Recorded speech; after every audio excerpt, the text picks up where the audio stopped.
Hey, Scott from Aristocab.com here. And Seth from SethMarkwood.com. I got to remember where the camera is tonight. It's over there. Together, along with you, the three of us, we're Mark and Ben's Breakfast Club. Welcome. Hey. Wow. Yeah, thank you. You're welcome. We're actually together for this. This is the first time in months I know. we've been together. I know. And, that doesn't hardly cover your face, does it? Well, I mean, it covers the important bits of my face.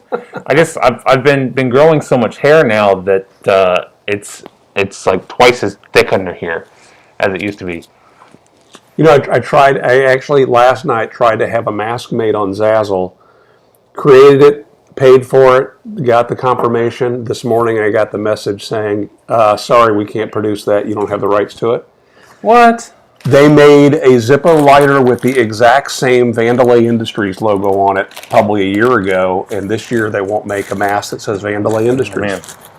There you go. Somebody either somebody trademarked it, copyright wrote it, or found out that somebody was paying attention at Zazzle. Yeah, wouldn't there already be a trademark copyright on it? You would think, yeah. MBC. You would think.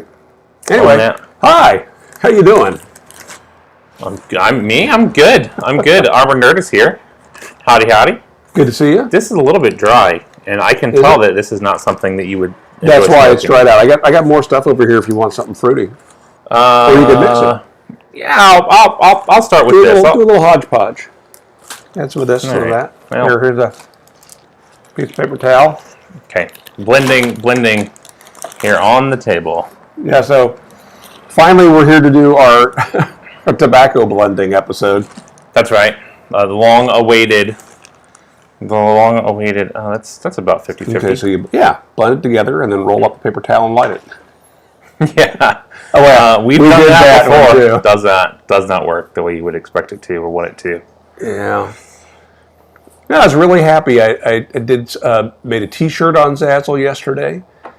Were they having a sale? No, actually they weren't. There was a guy on YouTube that was using his Shopsmith in a very impressive way.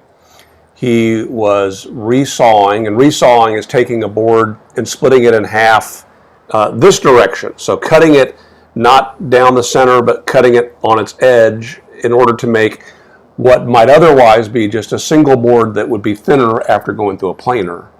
You can resaw, have two boards that are book matched with each other, and obviously thinner. Anyway, he has beams, and the smallest dimension is 6 inches, which is the maximum depth of cut on the Shopsmith bandsaw. So they are probably 10 inches by 6 inches, maybe 8 feet long. And he did have a problem. He kept blowing his breaker. Is it bandsaw? Bandsaw on the Shopsmith, right? So it's powered by the Mark V, and he kept blowing his breaker. And so finally, after finishing one of them, he went to the table saw and made it 2 cuts. Cut it one direction, flipped it over, cut the other. Very few table saws with a 10-inch blade, which is common, would be able to make that 6-inch cut, because most 10-inch blades can't cut 3 inches deep. So, little known fact. Even though you'd think that they could cut almost 5 inches deep, but you got the arbor and you got a nut and a washer, they can't cut that deep. Anyway, so I was impressed by that, and somebody wrote a comment, where there's a will, there's a way, and I wrote the comment, no, where there's a will, there's a Shopsmith. I thought, hey, that needs to be on a T-shirt. So, went and created a T-shirt. And that one wasn't copyright struck? No one's paid money to have that one registered yet? Not yet. Not yet. Weird. Yeah. Weird.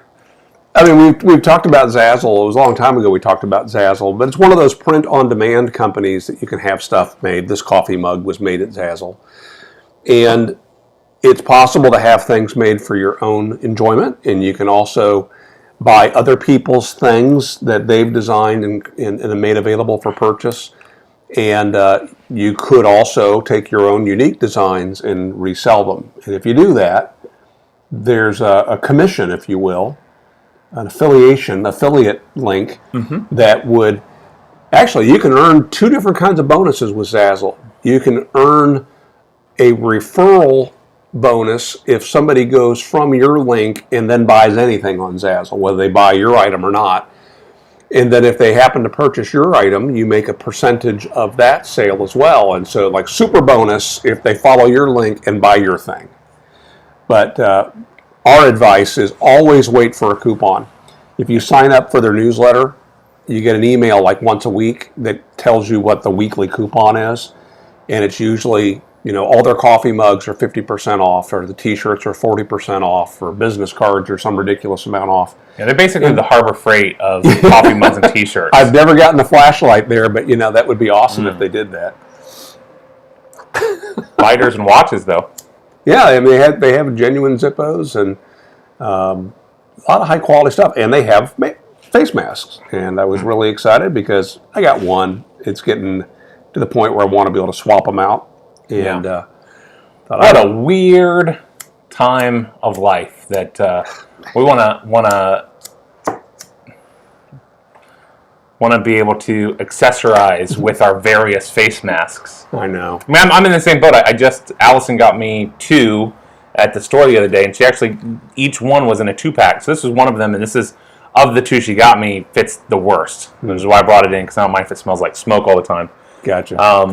So the other one, so I now have 5 masks, technically, and it's nice to have some variety, I guess. Hey, Armored Nerd wants to know what kind of pipe is everyone smoking from tonight. I'm smoking from my Patriot Corn Cob. I'm going to say, no, you're not. Oh, you're reading his comment. I am.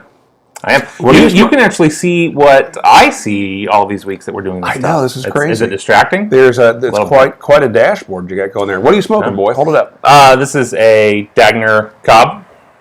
Smoking a mix of Ready Rubbed Match and Unknown. I think that's LL7. Okay.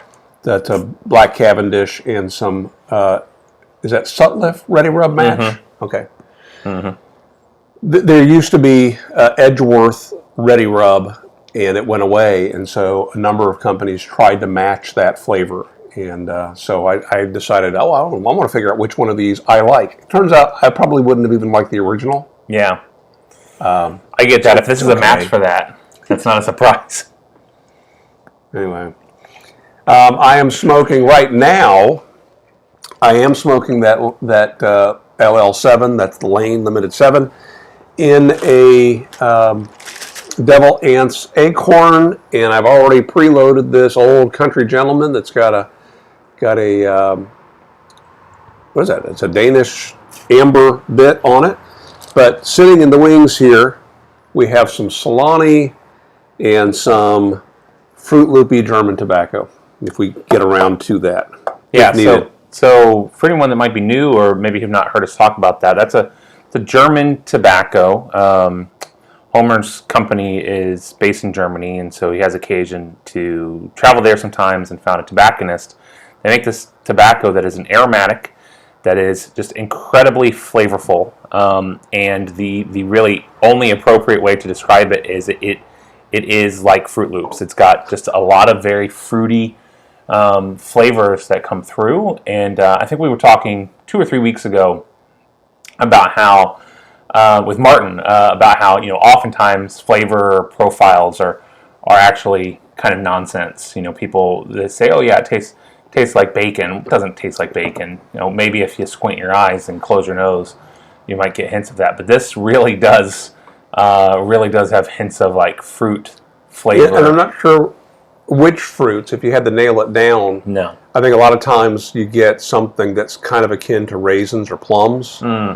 In a lot of tobacco. It's not that artificial cherry or artificial apple, drugstore flavoring. There's a casing on it at all. I have no idea. Yeah. No idea what's going on with it, but I like it a lot. This company makes 6 different blends. We've tried them all, and number 6 is the winner for us.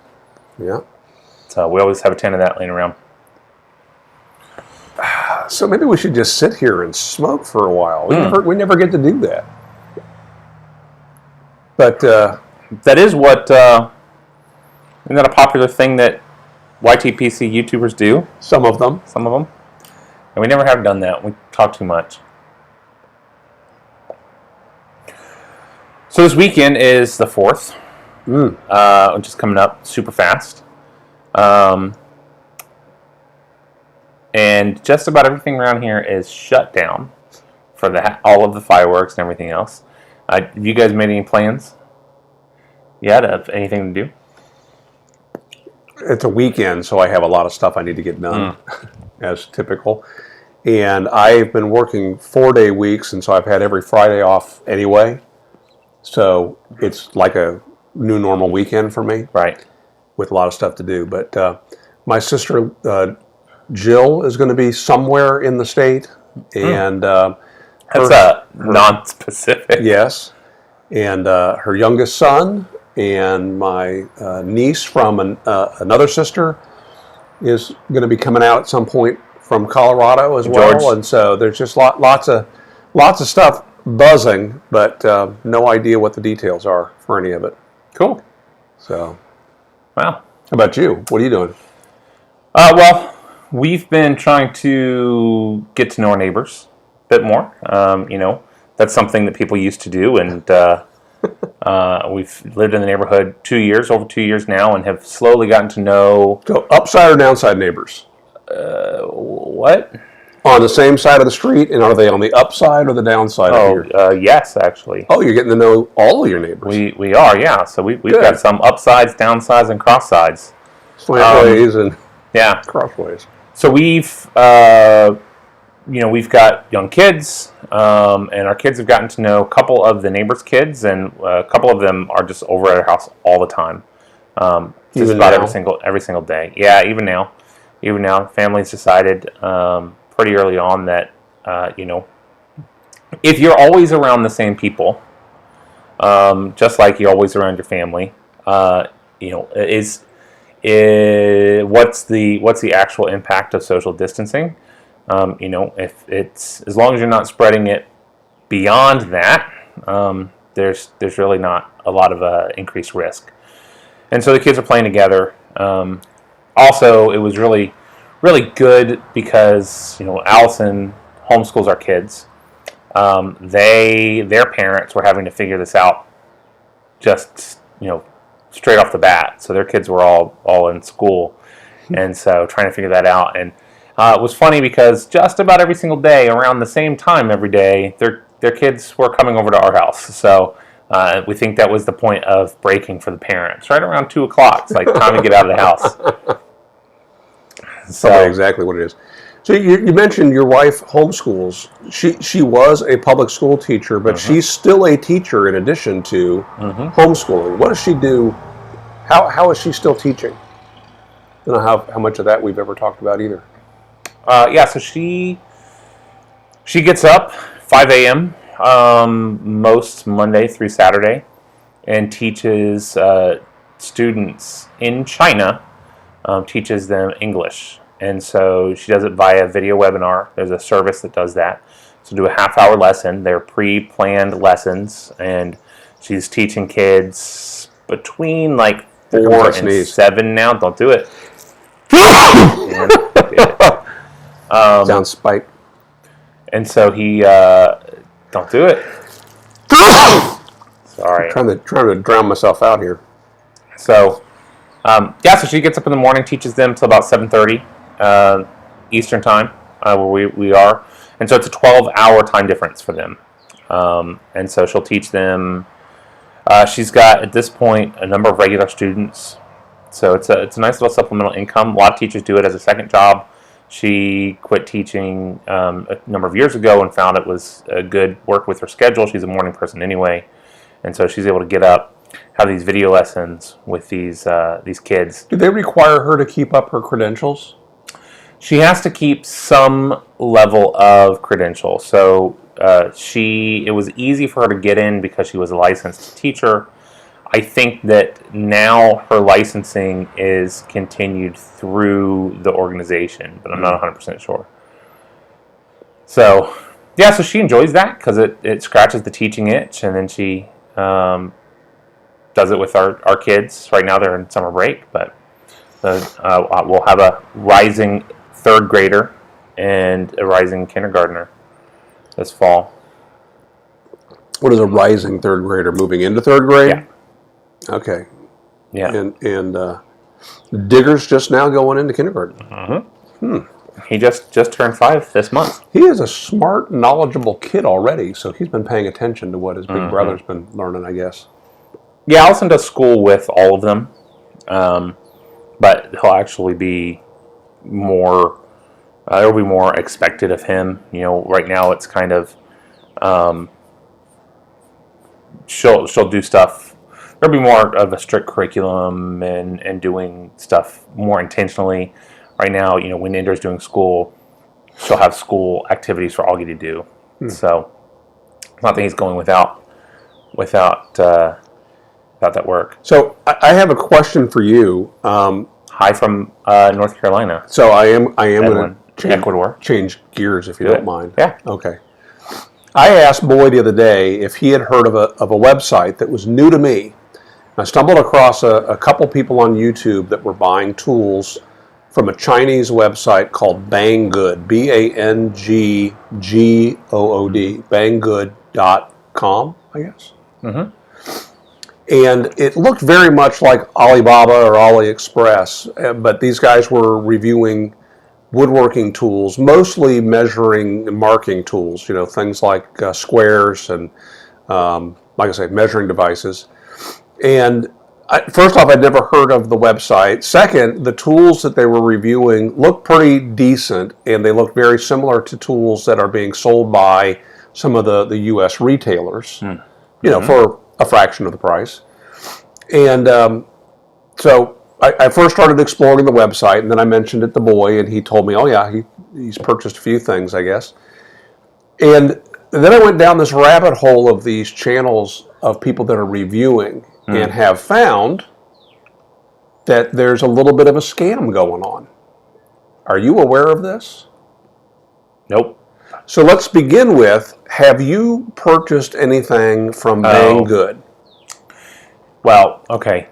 I might be aware of this. There's a lot of different scams. Yes, I have. I purchased things from Banggood. What did you purchase? I don't remember exactly, but I think it's gadgets, electronics. I think I purchased probably a cheap, small rechargeable drone. I was just going to say, they have a fair amount of drones and drone supplies. They do. They've got a lot of electronics. I mean, really, it's difficult to distinguish them from Wish.com, from AliExpress, from what was that one we used to buy e-cig stuff from? Because they've got that too. Well, we were buying from Wicked. Totally Wicked. That was more legit. What was the one? What was the one that Fast Tech? Fast Tech, yeah. Fast Tech.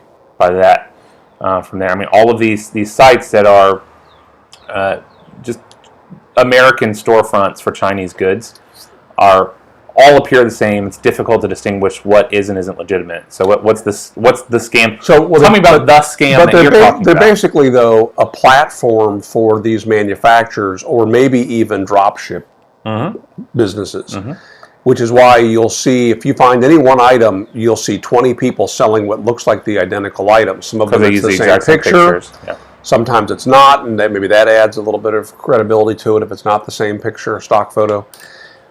Well, apparently, first off, I'm watching a guy, and he's talking about how, you know, I paid for these tools, I have no relationship with them. If you like what you see, click on my link down below. So I go and check, and sure enough, it's an affiliate link. So while he has no relationship, he does have a financial stake in you clicking the link. Sure. He also didn't disclose that, which in the U.S. is the law, but he's not in the U.S. It's not the law to disclose a affiliate link. It's the law to expose if it's a sponsored post. Are you sure? I'm pretty sure. So if I'm pretty sure that, well, it is a law, but YouTube's required it. I don't think so that either. You just follow a lot of people that are above board about that. I guess so. Pat Flynn and others. I mean, a lot of them, because they know that people actually look at it with kindness. If you say, "Hey, it's an affiliate link," people don't care. But I know that the law is that you have to disclose if you've been paid for a promotional post. I don't think you have to be paid for affiliate links. So apparently the deal is this. If you buy a couple items, somebody will reach out to you and offer to send you something if you will do a review. And if you give them a 5-star review, they'll send you something else. Mm-hmm. And so it becomes this... a review farm. It is a review farm, yeah. And, there's one guy in particular I found that had done a couple reviews, and then he posted a video saying, "I'm done," that they're pestering me as soon as I receive something, that they know that you've received it, and where's your review? We're waiting for your review. Right. And then he feels pressure to give that 5-star review because he doesn't want to get off the gravy train. And they give him a discount, and they give him free stuff, and of course the affiliate link. And the more products that are purchased through the affiliate link, the more all those things bump up. So it encourages those reviewers to really shine on those products. And this guy just said basically it boiled down to he had a video recorded, and his integrity just would not allow him to post it. And he's like, you know what? The tool was not what it should have been. It wasn't garbage. Maybe it was worth what I paid for it or what anyone would have to pay for it. But if he didn't lie about it, he wasn't going to get the deal. So anyway, I don't know if any of you guys are familiar with that, if you purchased from Banggood or ever heard of that kind of stuff. But that's pretty sketchy. Well, I suspect that they aren't the only ones. I bet most of the sites do something like that. And I've had similar experiences through Amazon as well. I've had products that are both advertised as free, extra, whatever. And so Marcy bought a gift for Augie. That's his aunt, my sister-in-law. Bought a gift for my son. And it's a little drone with like a cage on it. And she called and asked, did that have 2 batteries? No, it just had 1. And so I went rummaging through the box, and sure enough, and she purchased it from Amazon. In the box was a note that if you leave a 5-star review, that contact them after you've left your review, and they will send you your second battery.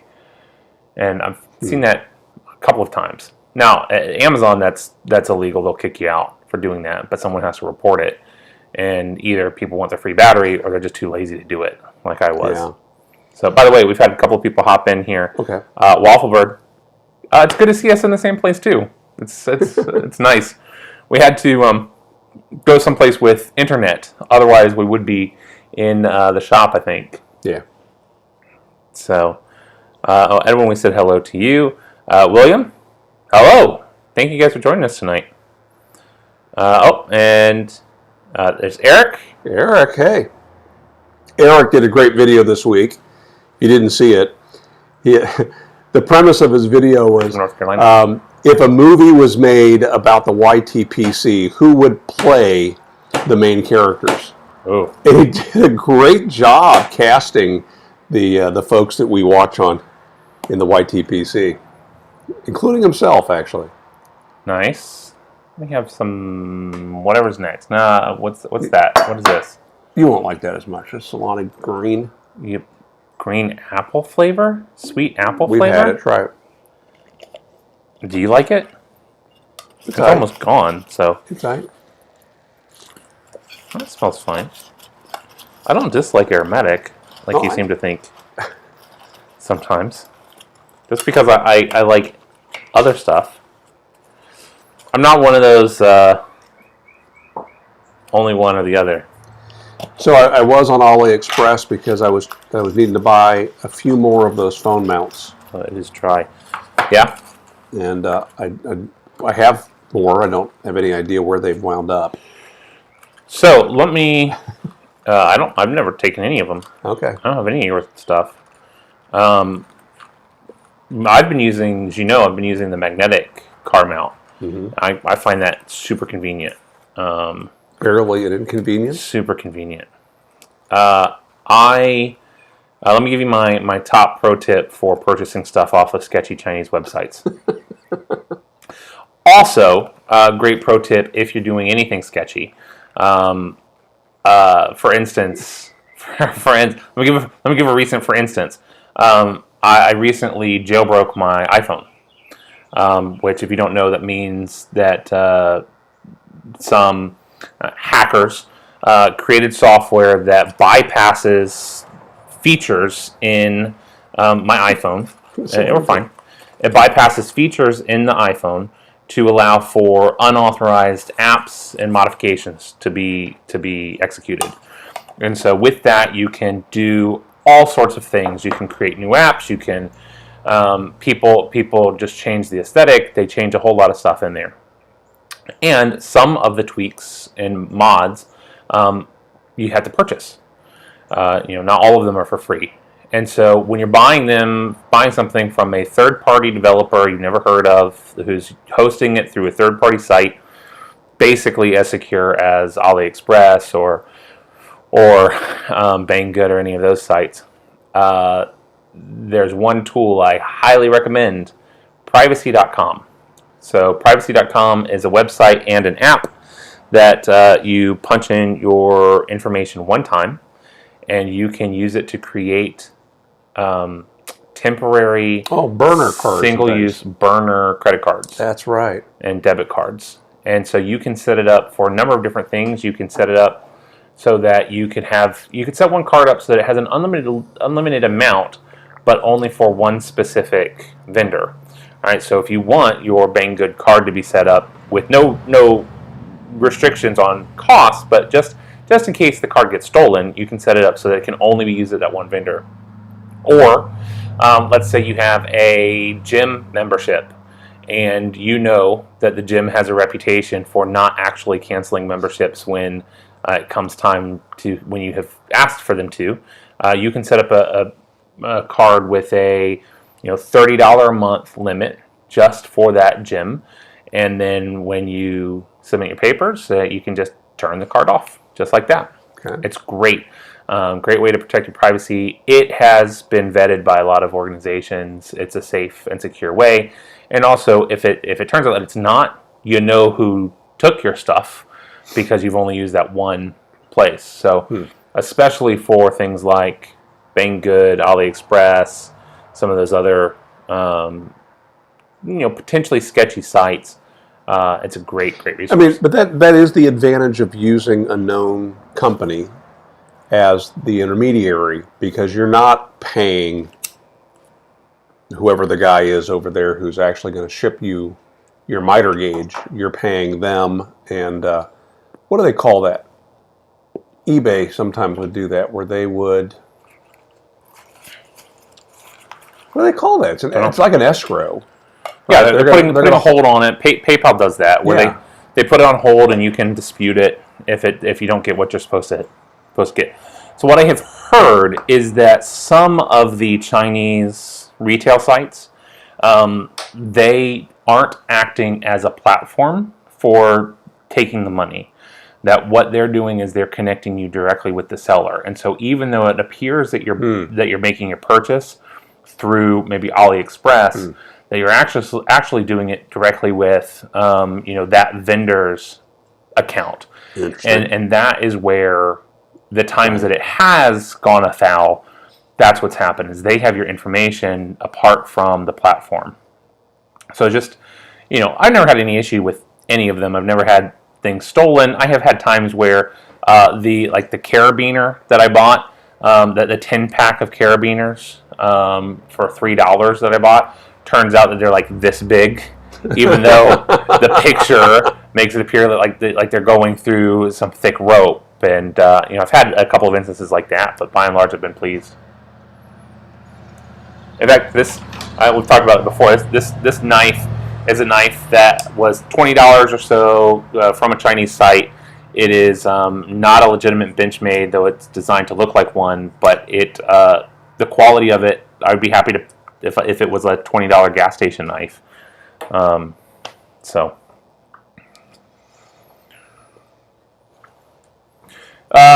we never got around to what are we doing, or did we? Yeah, no, what you're doing? You interrupted about Allison's teaching. What are you doing? We're having a parade in our neighborhood. What? Tell me more about that. So on the 4th, we're we've organized. Allison and the kids went around to all 148 houses in our neighborhood and passed out flyers with a parade route. We're going to do a parade through the 2 streets in our neighborhood. Yes. We're getting a whole bunch of Freezy Pops. And So his neighborhood, the streets in the neighborhood it's shaped like a capital E, basically. An E with a little. No, we're not going down those. Oh. No, we're going down an L. So we're starting at the bottom, going up, and then just down a long road. That's it. We're not going down the cul-de-sacs. And so that's not the first parade there. No. No, the first parade was done by Goody's Headache Powder with Richard Petty. Mm-hmm. The parade in Mr. Petty's neighborhood was a commercial that was, you can see it on YouTube, filmed in our neighborhood. You should link to that below. That is a parade that... Yeah. Okay, I'll find it, I'll link to it. There you go. Yeah, so we're putting together the parade, and I think gonna grill some hot dogs and stuff, and I don't know, we'll buy some explodey things. And are you making hot dogs for the neighborhood or just for your family? Like the Halloween hot dogs. We'll do it for whomever wants one. We'll roast a dog. Get the for them. I still think that was the funniest and coolest thing, that somebody in this neighborhood had a cauldron of hot dogs, and that was that was what they were giving the kids for Halloween. That was amazing. So Allison asked a question, random question, last night. She said, how'd it go? Where would be the funniest place if you were trying to prank somebody to hide a Vienna sausage?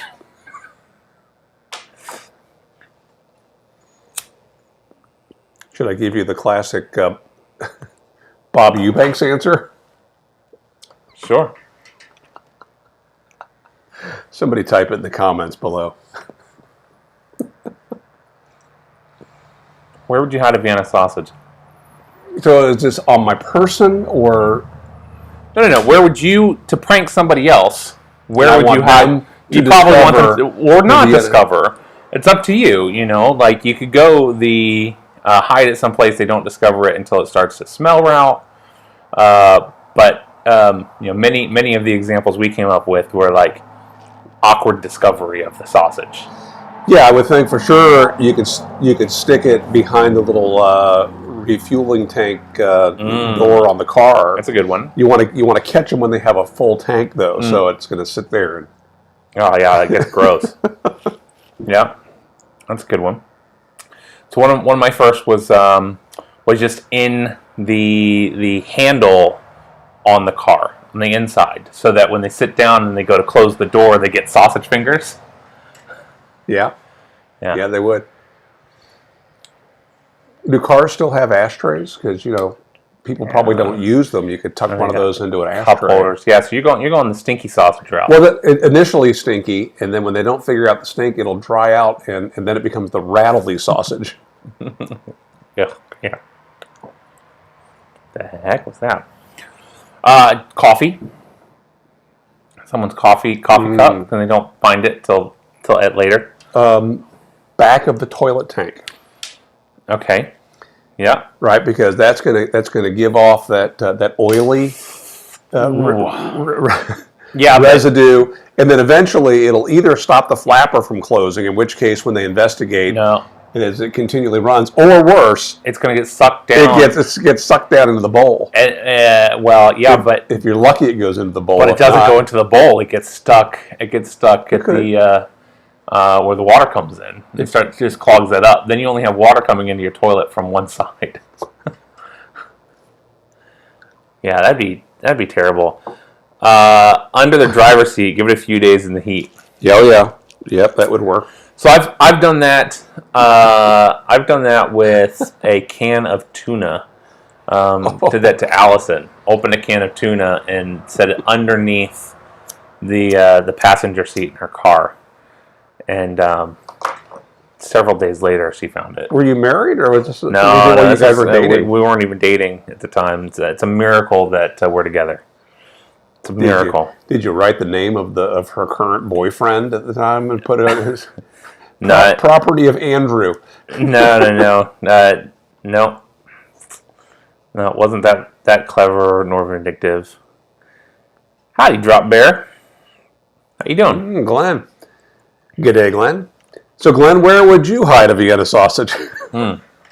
That's the question. In Australia, they have different places than we have. You hide it up. Yeah, it's to hide it upside down, and it clogs the other side of the toilet because of the flow. So, shoe would be good. I mean, oh man. Oh. Depending on how well you know the person, if you could somehow affix it to the rump of their underwear, if they don't notice it till they're putting it on, they just get a sausage butt. It's like the worst. Everyone close your eyes and imagine Vienna sausage just settling right up in. It's not great. Not great. Nope.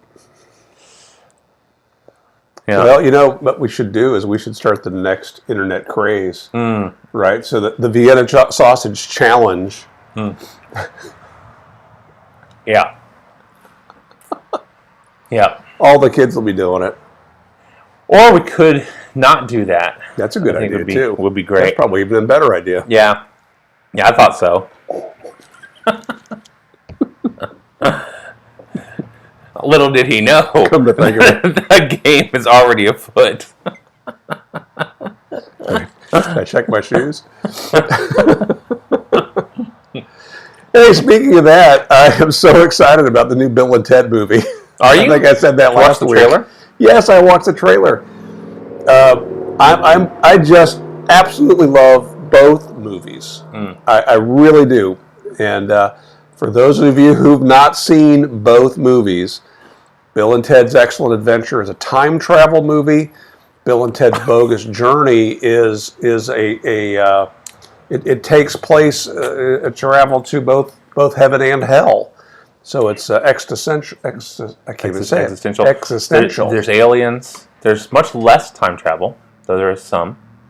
Yeah, a lot less time travel. But Bogus Journey is so different, so wildly different from the original. Yeah. And they could have just gone back and made another time travel movie with, there's a lot of other characters in time that they didn't visit, but they didn't do that. And I thought that was great. And the fact that, the two actors played themselves twice in that movie, so you've got the evil robot-usses, which Denomalus, the bad guy from the future, makes the evil robot Bill and Ted to go back in time and kill Bill and Ted. I'm not telling you anything you wouldn't learn in the trailer.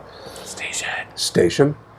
And then there's a new one coming out, and so it's like been 20 years, 30 years. It's been almost 30 years since this Bill and Ted 2 came out. I was going to say the first one was around 85, wasn't it? No, it was later. It was like 89. And then 91, I think, was Bogus Journey. It was surprising because when it came out, it felt like it had been such a long time. And the characters, the actors, looked like they had aged so much in just those few years. But it hadn't even been 5 years. Yeah. So 30 years later. I was excited about the new one. And I'm still excited. I'm excited about it.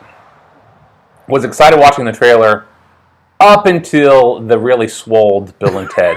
I'm sure it's going to be great. That's funny. I'm sure it's going to be silly, but also voices. They were very deep throughout the whole thing. I'm excited about it. I'm excited. I mean, I'm a big Keanu Reeves fan these days. I'm excited for John Wick 4 whenever that happens. Is there going to be? Certainly.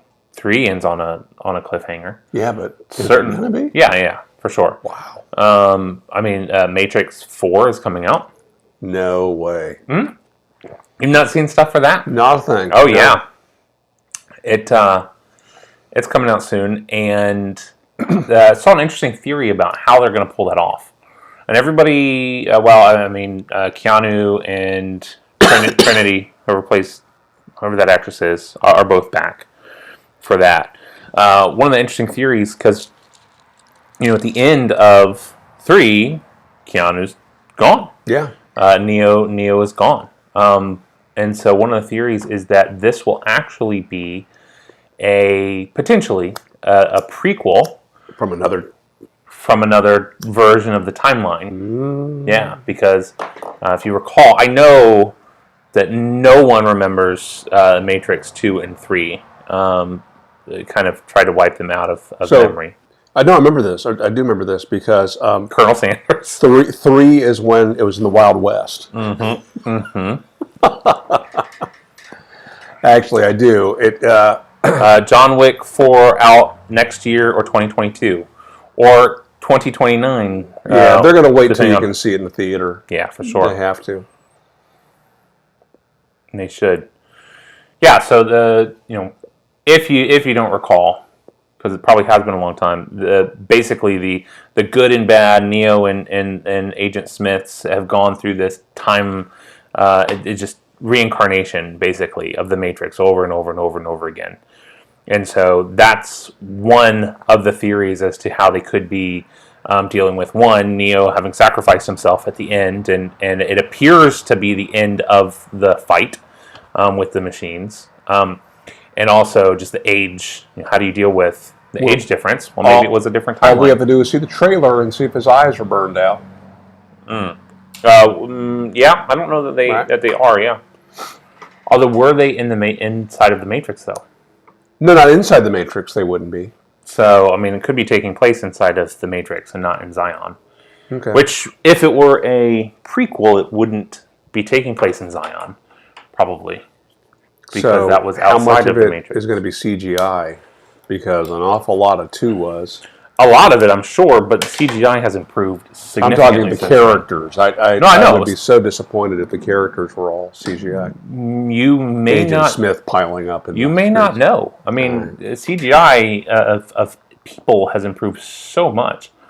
If you saw the most recent Spider-Man, or really just any movie these days, so much of it is CGI. Now, it would be nice if it wasn't.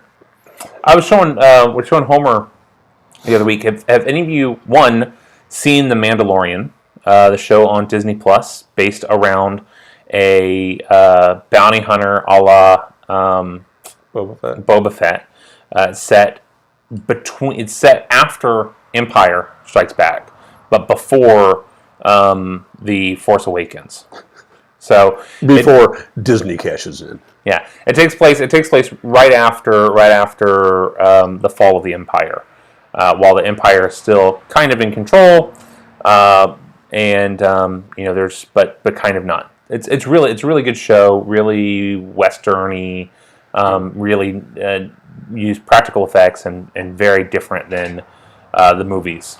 If you haven't seen it, I recommend it. It's on Disney Plus. But one of the things they did technology-wise is instead of using green screen, they are using 360-degree LED that's right. panels.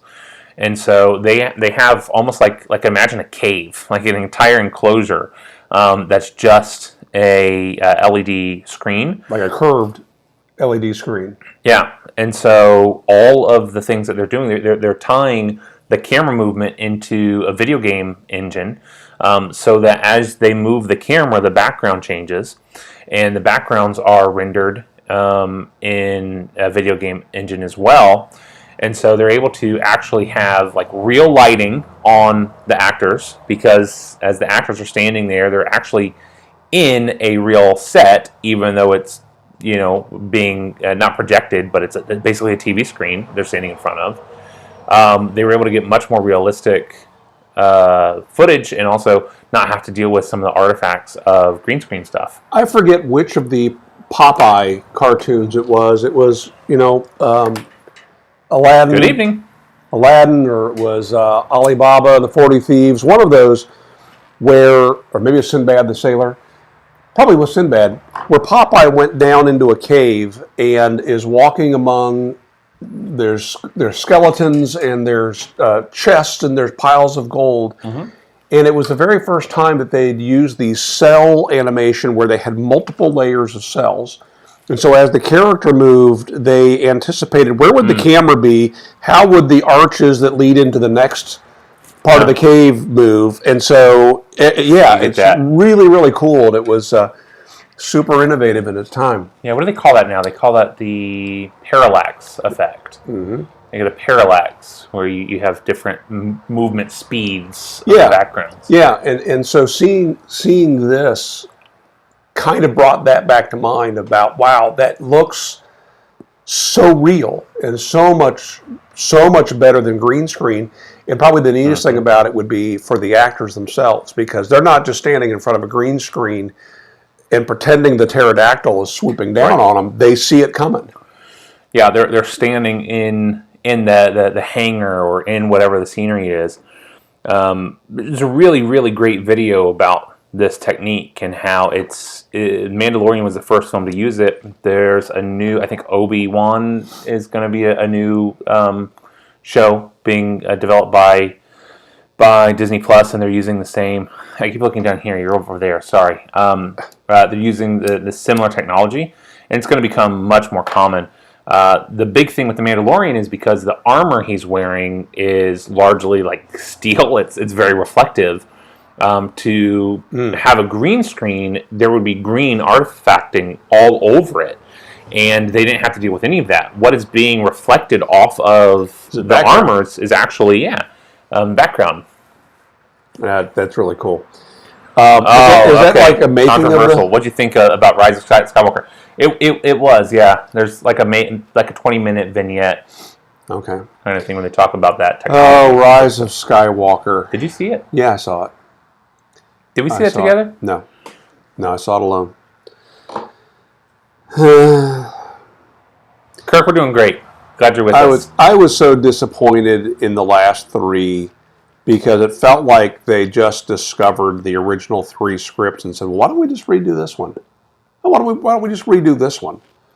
There was too much of that going on, and I guess I understand it, and the fact that you have some of those iconic heroes from the first three, being A New Hope and Empire Strikes Back and so on, having those people be the new spirit guides within the Force, like the others were in the early ones. But I get that, but I don't know. What do you think of it? What did you think of it?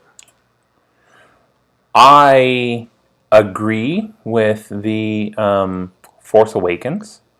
That one was really just a rehash of The New Hope, but it was a really good rehash of The New Hope, and so I liked it. And I thought it was kind of necessary, given how bad the prequels were, that it was kind of a return to form. I was disappointed in the storytelling in The Rise of Skywalker. So The Rise of Skywalker is the last one. Yes, I felt like it was, the parenthetical title of it would be The Rush to Tie Up All the Loose Ends. Yeah, so Force Awakens I really liked, even though it was very derivative and was just a rehash of, here, just use this. I just refilled it, but I didn't. You didn't purge it? I really liked that one. I thought it was very much the same as the original trilogy, but I thought it was a very good retelling of that. I was in the 50% or 40% or whatever of the audience members that I really, really liked whatever the second one was. Was it Force Awakens? Then it's The Last Jedi. Yeah, I really liked The Last Jedi because it was so different. It was so different. The one thing I thought everything with Finn was very weak, but I liked what they did with Rey. I liked what they did with everything else. I thought how the director was saying, a lot of the stuff that you kind of have idolized just doesn't matter. I like that. Finn and the other gal that they introduced that you thought would be a love interest or something, and she became nothing. So the problem is there was no script. There was no script for all three movies, and you have a director that directs number 1 and number 3, and a different director directing and writing number 2. And so J.J. Abrams had a vision for the trilogy which he set out to do in the first one and then just pigeonholed into the third one.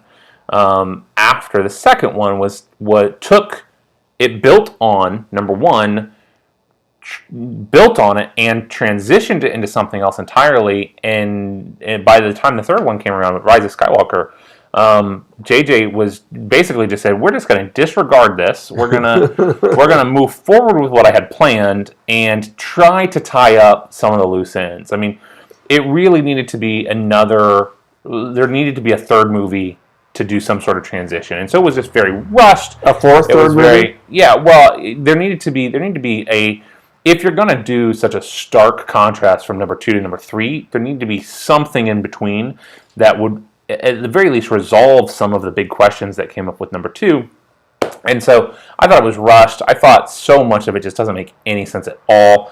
It was such a stupid MacGuffin-filled movie. Like, they just over and over and over. It's the thing that everyone's trying to get that doesn't matter ultimately. And so it's a phrase coined by Alfred Hitchcock. The MacGuffin is the princess, the suitcase, the dossier, the whatever, the launch codes, whatever the thing is that every character in the film want, that ultimately ends up just, its only purpose is to drive the plot forward to a more important point. And it doesn't have any purpose within itself. The free lifetime supply of chocolate? Yes. Yeah. That's exactly right. I mean, it's used all the time. This one was really, really bad.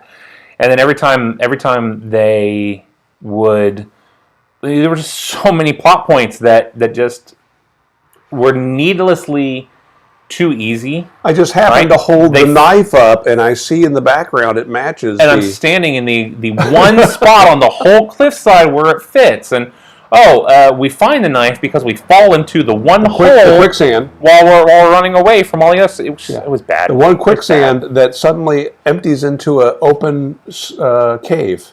How did that work? It's a unique quicksand. It is, yeah. It is. I don't know if they used that for the Iron Man movies. It would not surprise me if they did. But I know that by the time it got to the Avengers, everything was green screen. Everything was green screen. Vision's about to smoke, some Stonehenge flake. And good evening. Which you smoked last week, right? Yes. We both smoked. What am I saying? We did. It felt like after The Force Awakens, the movie took turns throwing the previous movie's plots out. Yeah, a little bit. At least with number 2, it felt like it was on purpose. The last one, it was just trying to course correct and pretend that one didn't happen. I mean, yeah, Rose, who was a huge part of the second one, had like one sentence in the third one. Finn was so underutilized. Rey is so overpowered by the last movie that nothing touches her. She's destroying everybody. There's no risk there. There's no risk of failure. Even when she dies, you know she's not going to stay dead. Well, who did in that movie? Chewbacca died. Oh no, he's not dead. Yeah. Oh yeah, that was dumb. There's no memory of R2D2. But then there is. For me, the only character that had a 90% satisfying arc was Ben. Kylo Ren, and even then it was too fast of a transition from bad guy, oh, I'm good now, and I can use this power that's a light side power that I've only seen it used one time, but I can do it. No one in the universe has ever done this before. It was too fast of a transition, but in all, I really liked his character arc and redemption story. He was the only character that by the end I cared about. The whole thing with Palpatine's ghost, that whole thing was dumb. The whole thing was bad. You've done something here. You've opened a can of something, can of Vienna sausages. So yeah, Rose's thing was bad. Yeah, a lot of the characters were just underutilized. I mean, I am still hopeful that it was good to see them there. I still, with all of the flaws, I still enjoyed them more than I have enjoyed the prequels any of the times I've rewatched them. Yeah, that's true too. So on a totally unrelated yet related. Oh, hang on.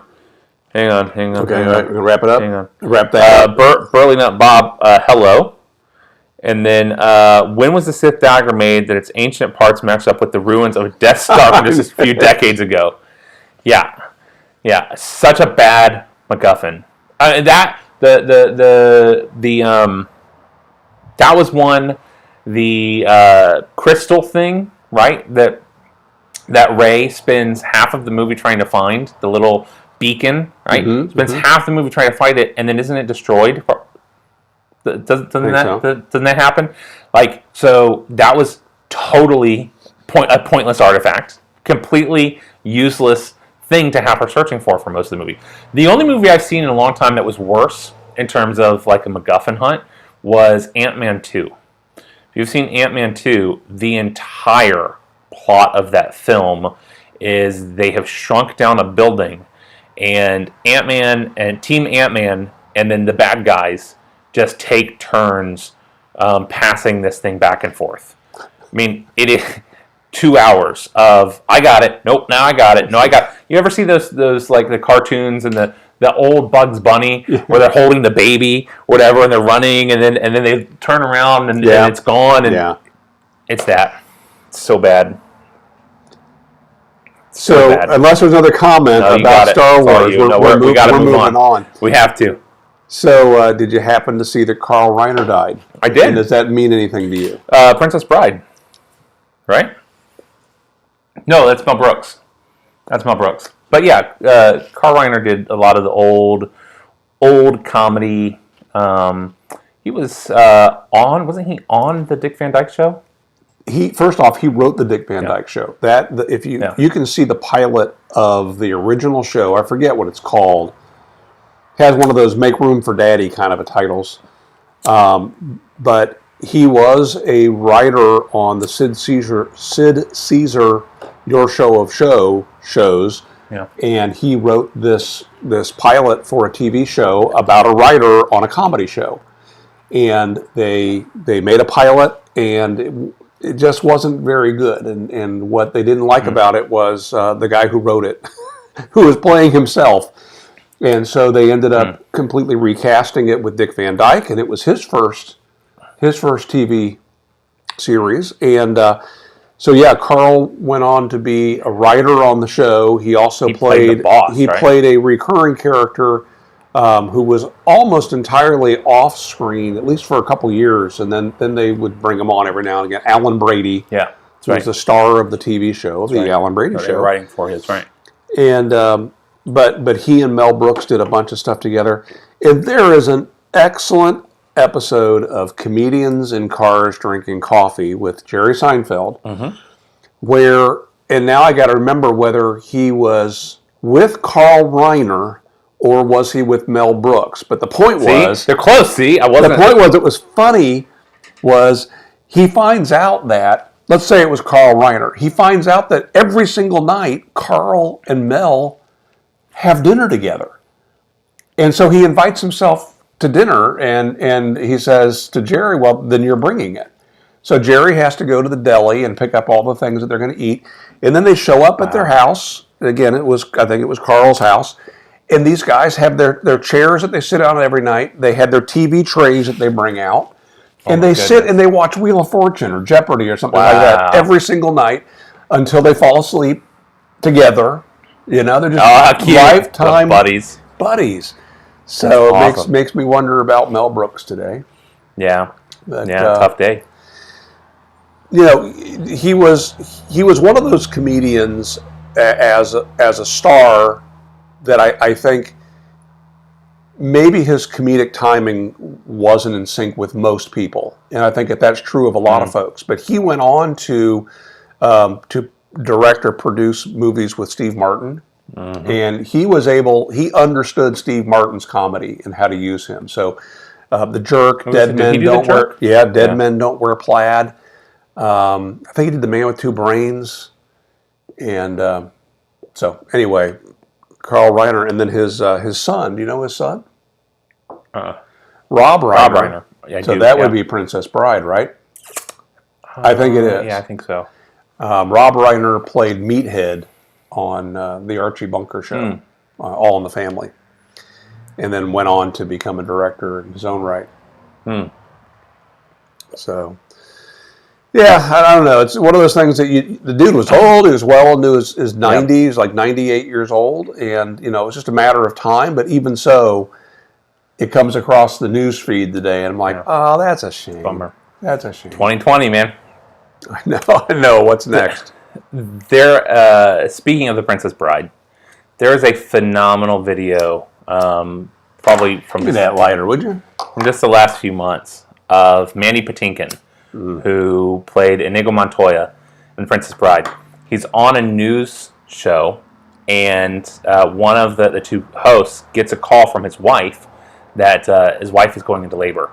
And so he's like trying to unbutton. I'm so sorry, I have to go. It's a live feed. He's got to go, and they're like, what's going on? And the co-host is there. Says, his wife is in labor. Gives a call, and he just is overjoyed. He's overjoyed and so happy to celebrate this event for this guy. He's like, oh my gosh, I can't believe this. And I mean, he goes on. The interview is destroyed from a let's have a productive interview point. Like, they're trying to promote Homeland, which he directs, produces, does a whole bunch of stuff for, and is one of the stars in. And the TV host is saying, so this season in Homeland, what's going on? Forget Homeland. This is so exciting. Will you call me, please? Let me know. Was he sincere? Yeah. Oh yeah. He was so celebratory. I mean, he was just the smile. I'll find the video. I'll add it to the description. It is so good. Or just stop watching us. Go watch it. It's a 5-minute clip. It's great, and then come back. We'll be here. It is so sweet. He is incredibly sincere. Throwing out mazel tovs and just really just beaming about the joys of being a father. He's a father. He's like, you can't. This is your first. Oh my goodness! See that really probably has to be refreshing, because they sit in those boiler rooms being asked the same questions by all the local news guys. Well, it wasn't one of those. He was like on set. He was in their news station. Okay. So it wasn't a junket. Okay. A junket. Yeah. But still. But to be able to experience something that's different than, a lot of those guys, when they get to that point, they've spent the last 6 months working on the movie. Now they're working on learning the script for the next thing that they're working on. Right. Their hair is different because that character doesn't have a beard, and and yet they've got to act excited. Every now and then you get somebody who sincerely is just not into it. Yeah. And they just can't talk about this movie that to them is a dog. Right. And they're tired of answering the same questions. So that's why I like hot chicken wings with my interviews. Yeah. So one of the best episodes of that I've ever seen is Ant-Man. The heck is his name? Paul Rudd. Paul Rudd. That's another one to add to the watch list. Paul Rudd's interview on Hot Ones, the show with hot questions and even hotter wings, is on First We Feast. So yeah, is such a pleasurable watch, because he pretty early on in the interview says, "I hate interview shows. I hate the fake." Facade of it all, and you can see that if you've watched any of his interviews, he tries to break it up a little bit. Him on Conan is always great. He brings that stupid Mac and Me clip every time. Every time. Did you see the one where he was promoting his Netflix show? What is it, like The Two of Us, or what is that show called? Something in Myself. Anyway, and. Because it's sort of like Multiplicity. Living with Myself. Yeah. It's like the movie Multiplicity, where Michael Keaton clones himself. It's a situation where he ends up being cloned, and so Living with Myself is him and his clone. And they do this scene from Mac and Me, and at the very end of the scene, the little character pops up out of the water that has that silly face, and they had two of them pop up. Ah, nice. Nice. It's clever. Well, check out the episode, and it's one where he clearly is enjoying himself. And again, by the end, he gets the moment of, okay, promote what you're doing. He's like, nothing. I don't have anything to talk about. This was good. You okay? I'm verging. right, so if you guys don't know, this is a tip we learned, something we have smoked a pipe and used lighters for a long time. Never heard about until just, 2 years ago, thereabouts? Yeah, something like that. One of our favorite salespeople at our local JR Cigars was doing this. We bought lighters, and she purged the lighter. What are you doing? So she took just a pick or something and put it to the end and got rid of everything that was in there. What? Why are you wasting good butane? So what's the reason for that? Apparently, when you refill it, there's an air bubble in there. And if you don't purge, that air bubble will get in there, and then suddenly your lighter that you bought and paid good money for and just put good fluid in never works again. And it builds up every time you refill it. You're putting a little bit more air, a little bit more air, a little bit more air, Yes. and so there's less and less room for fluid. It's probably the Venturi effect. Probably as you're filling it with butane, it's taking a little bit of air in. Mm-hmm. Anyway, yeah. So no, I did not purge it, and I should. It's probably exactly what the problem is. If you have never had that experience, it's something that when she did it, we both said, "Oh, that makes so much sense." How many lighters have I just, chucked to the side as what a piece of junk? Many lighters. What a piece of junk. Because you refill it and it lasts for, 10 minutes. It totally stops. That's probably why. It could just be we're buying junk lighters, but I don't think so. So, speaking of streaming videos, have you watched any of The Hunters? Hey, Austin. The Hunters? It might just be Hunters. No. It's, Streaming video? Tell me more. It's on Amazon. It is a series. It stars Al Pacino.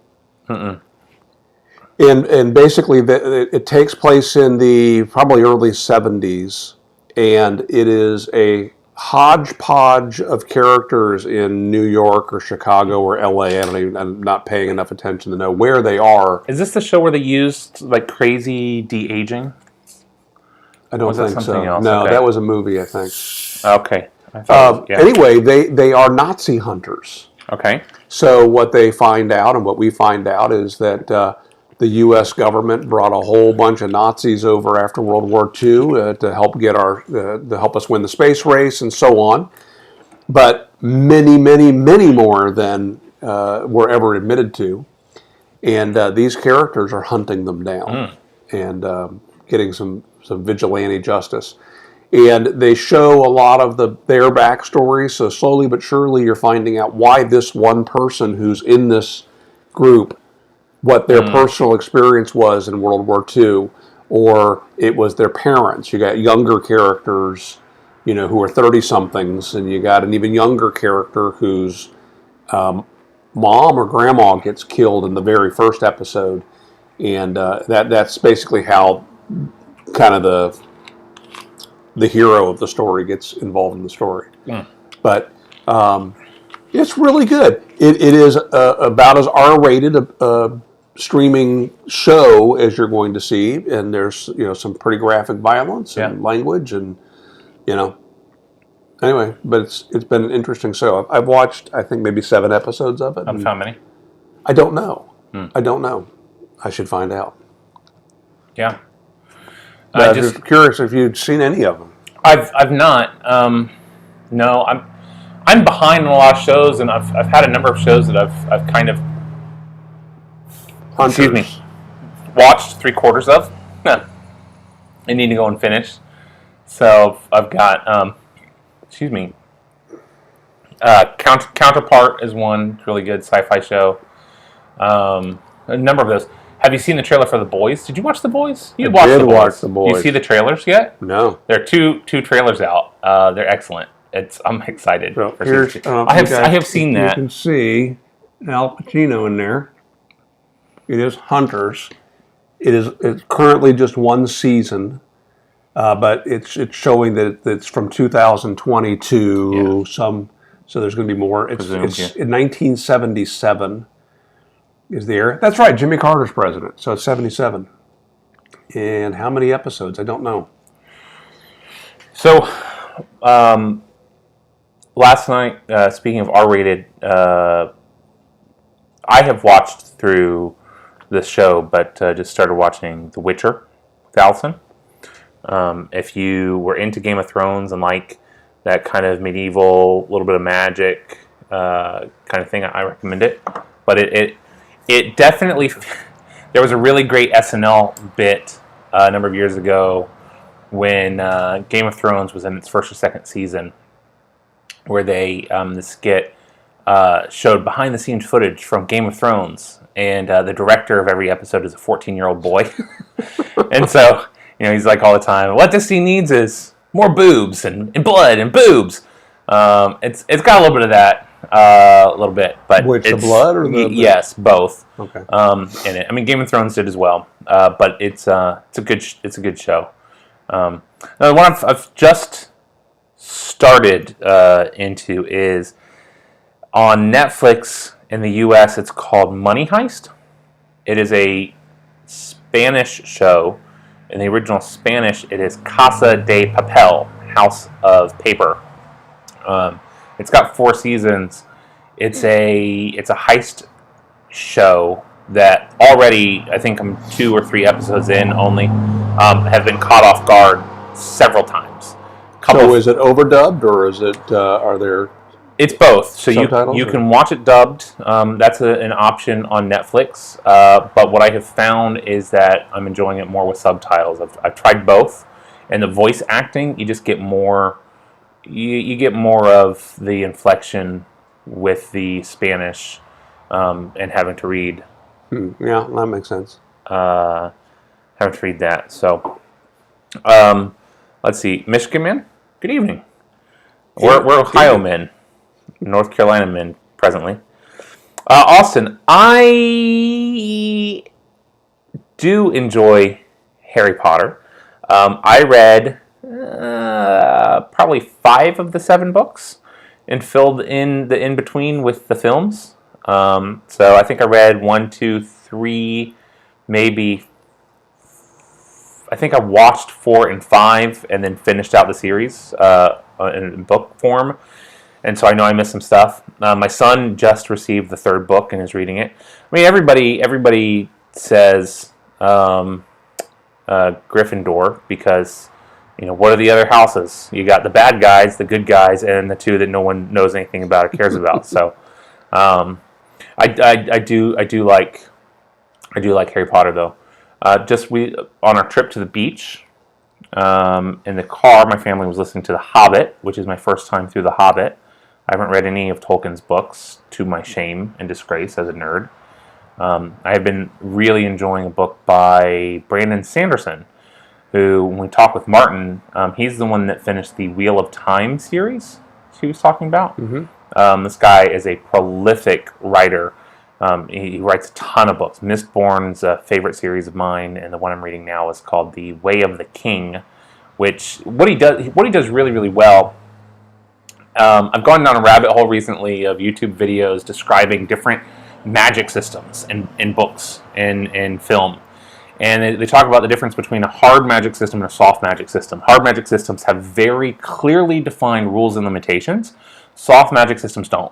And so Harry Potter is a soft magic system where you have spells, but they're kind of limitless. Like, you could theoretically do anything with a spell. And while that seems like it would be good, it actually is kind of limiting because you can't really do anything with a spell, because then every single problem that a character encounters is just, well, we'll spell that away. And so instead... Bibbidi-bobbidi-boo. That's right. And so instead, in Harry Potter, you end up reusing the same 4 spells all over again, just as a way of kind of softening the system that they're in. Whereas these books and some of the other things, Avatar is another example, that show, which is on Netflix now and is totally a great cartoon, but show for adults and kids. They have a very clearly defined system with limitations, and so you're never surprised when the characters meet a challenge. And so then the only option for them is to use their magic in a clever way. And so it ends up making a more compelling story. Did you watch The Last Airbender? That's what the show. Yes, and I watched the film. I watched the. Wait, I watched the pitch meeting. Did you? For the film? Yeah. Yeah. I've heard it's just the worst. Yeah. Yeah, I heard that too. Yeah. But the show is now on Netflix, and we just tore through it with the kids. Loved it. In fact, it was pretty much all of our self-control for Allison and I not to watch ahead, because we just wanted to keep watching faster than the kids would go to bed, and we're like, we could watch like another 5 episodes tonight. We did not do that. Hey, I'm sitting here playing with these tampers and reminded the red, white, and blue tampers will go away after this weekend. So anybody who's interested in tampers, buy a pipe at aristocob.com. You will get both the red, the white, and the blue tamper, both of them. And then they'll go into the Disney Vault. Ooh. Yeah. Waffle Bird said, after years of hearing you talk about how good Lane 1Q is, I finally bought some this month. I get it now. So, Glad you enjoy it. On the topic of television and film, can we get a little bit political? I don't know. Let's find out. So, recently, there has been a wave of comedy shows voluntarily removing episodes. Oh, that's right. Yes. To avoid offense. Yes. The first that I heard of was 30 Rock, who removed 4 episodes with instances of blackface, which I thought was a stretch, because in those instances, the part of the joke is it's ridiculous, right? And it's a offensive. clueless character who doesn't right. understand that it's offensive. That's right. And so the context is totally it's anti-blackface. Yeah, the decision is made. The decision is made with a disregard of the context with which the joke is told.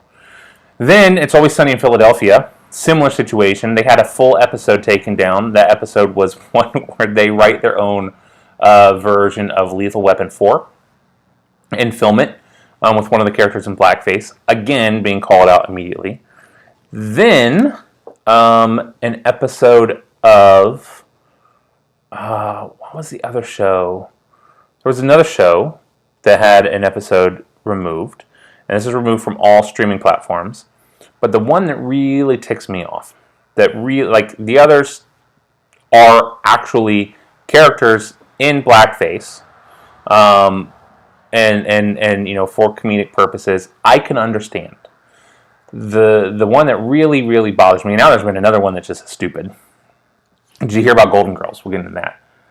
Golden Girls, an episode has been taken down because they were wearing mud masks in an episode. What? They went to like a spa and had mud masks, and it was too close to blackface. And so there are a lot of people on Twitter saying, what we're fighting for is into police brutality and you know, laws and things that are unfair and unjust. Not Golden Girls. So thanks, no thanks. So the one that really, really, really like makes me angry a little bit, there's an episode of Community that has been taken down and removed from all streaming platforms, Netflix and Hulu, because the entire episode is about the characters of the show playing Dungeons and Dragons, deciding to have a game of Dungeons and Dragons to help make somebody in their school who is feeling incredibly depressed, who they are afraid is suicidal, to not be suicidal, right? So overall, really good message of the episode in its entirety. One of the characters shows up to the table dressed as a dark elf. So Asian character, Ken Jeong, dressed with pointy ears, with like crazy, not even something you could call blackface. He's in like black paint, but has like crazy colors and stuff. Very clearly and pointedly dressed as an elf. he is then called out for being racist, by the characters on the show. But in no world could somebody mistake that for being a racial commentary, for being racially insensitive, for being, blackface. It wasn't even part of the joke. It was, he's really, really into being part of this game. His character dies immediately. They've taken that I don't need to episode watch it now, so. away. Yeah, they're taking that episode away.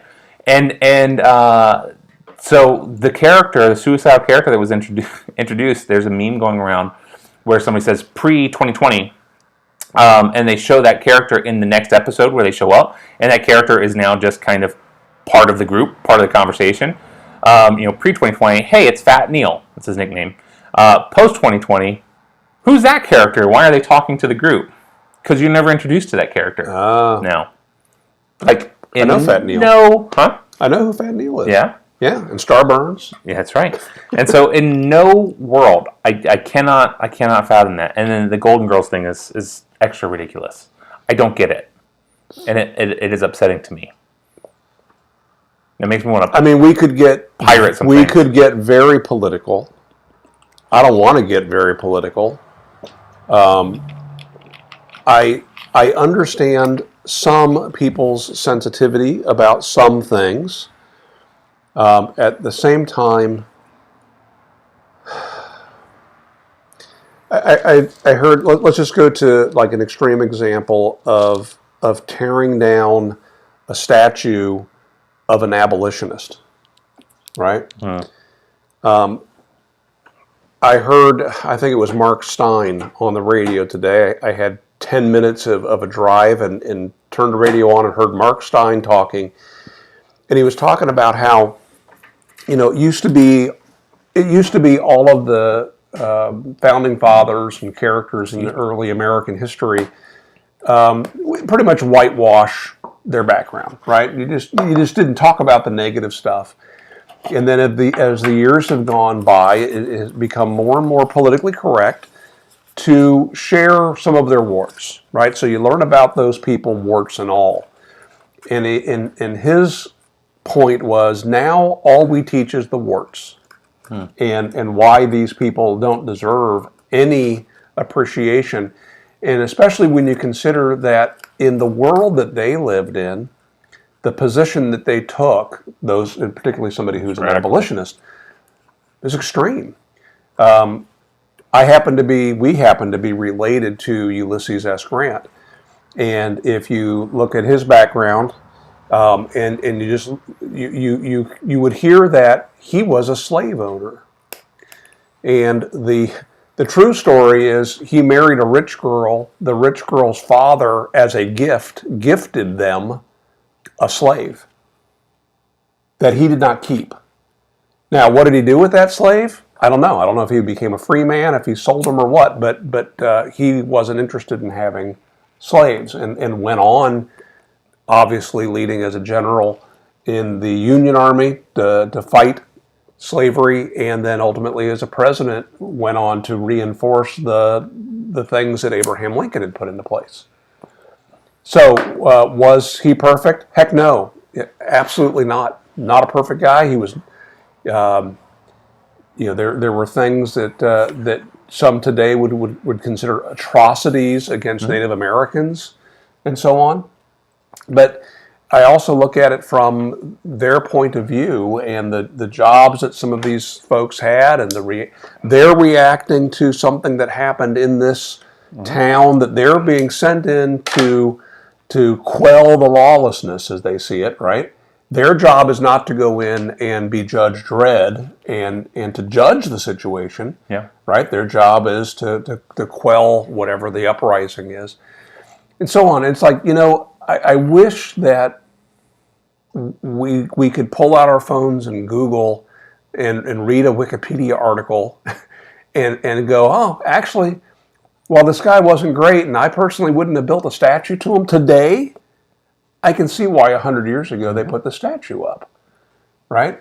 And, the Emancipation statue, which, you look at it from today and you go, wow, why is the African on his knees in front of Abraham Lincoln? Shouldn't he be standing up proud next to the president? Well, the president was awfully tall.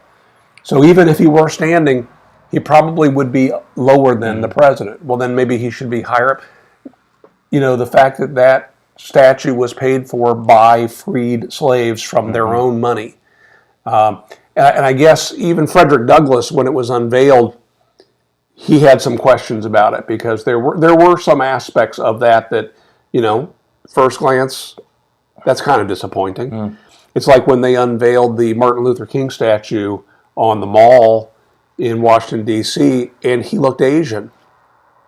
And they actually had to rework his face because he didn't look like Martin Luther King. Right? So there were people that had opinions of that in the dress him up like a dark elf. No, they didn't dress him up like a dark elf, but they actually had to rework his face. Don't know if you know that. No, but that was, Ken Jong-un, dark elf, blackface. Yeah, I get it. Yeah, you with me? So anyway, I'm fortunate, and let's say privileged to have grown up in a family that I felt was pretty, struggling for the words here. Our great grandfather, living in Tennessee, was an abolitionist and joined the Union Army to fight in the Civil War and fought throughout Tennessee and North Carolina, was injured and eventually taken out of the war here in North Carolina when he was shot and stabbed a couple times with a saber.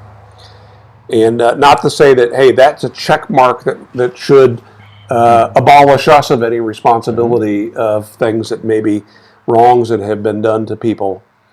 But I was raised by a descendant of that man, and I was taught things by my dad that were taught to him by his dad and his dad before him about certain attitudes and behaviors and respect that you give people, and that you don't judge a man by the color of his skin.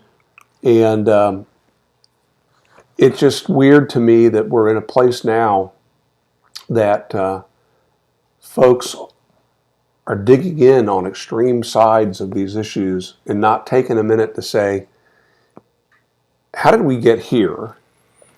Yeah. And how would I feel if the shoe was on the other foot? Yeah, well, what I find surprising, I've had conversations, knew somebody about 10 years younger than me who went to Lake Monticello, I think, one of the old historic houses. And, Lake or Monticello? Monticello. Monticello, okay. What's the lake? Thomas Jefferson's property. Yeah. And came back kind of appalled, slave owner and whatever else. We had this long conversation about, context needs to matter, because it does matter, right? And so exactly what you were saying, at that time, those beliefs were radical. And to not see that, to not acknowledge that, to not even acknowledge that, I think is a misstep. I think about, was thinking about this, was remembering, I don't know, first term, second term, Obama's changing his position on gay marriage, right? And that being a big deal. In 100 years, using the same logic, in 100 years when all of that could be seen through the same lens as a bigot. How dare he ever be opposed to that? And I can't believe that he would have that way. Yeah. And it's a similar position, right? These guys, in the context with which they live, were radical.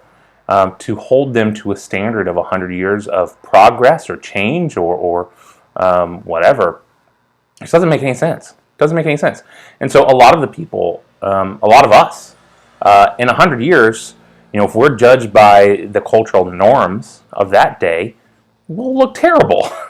It's an inevitability. I remember you saying a long time ago that what is tolerated by one generation will be embraced by the next, and the further into the future that you get, the more that becomes true, and the greater a divide there is, especially now, with technology and everything else. Time is progress is happening at such a quick rate, and information is being shared at such a quick rate that will forever be the case. We will forever be Neanderthals compared to the generation 100 years from now.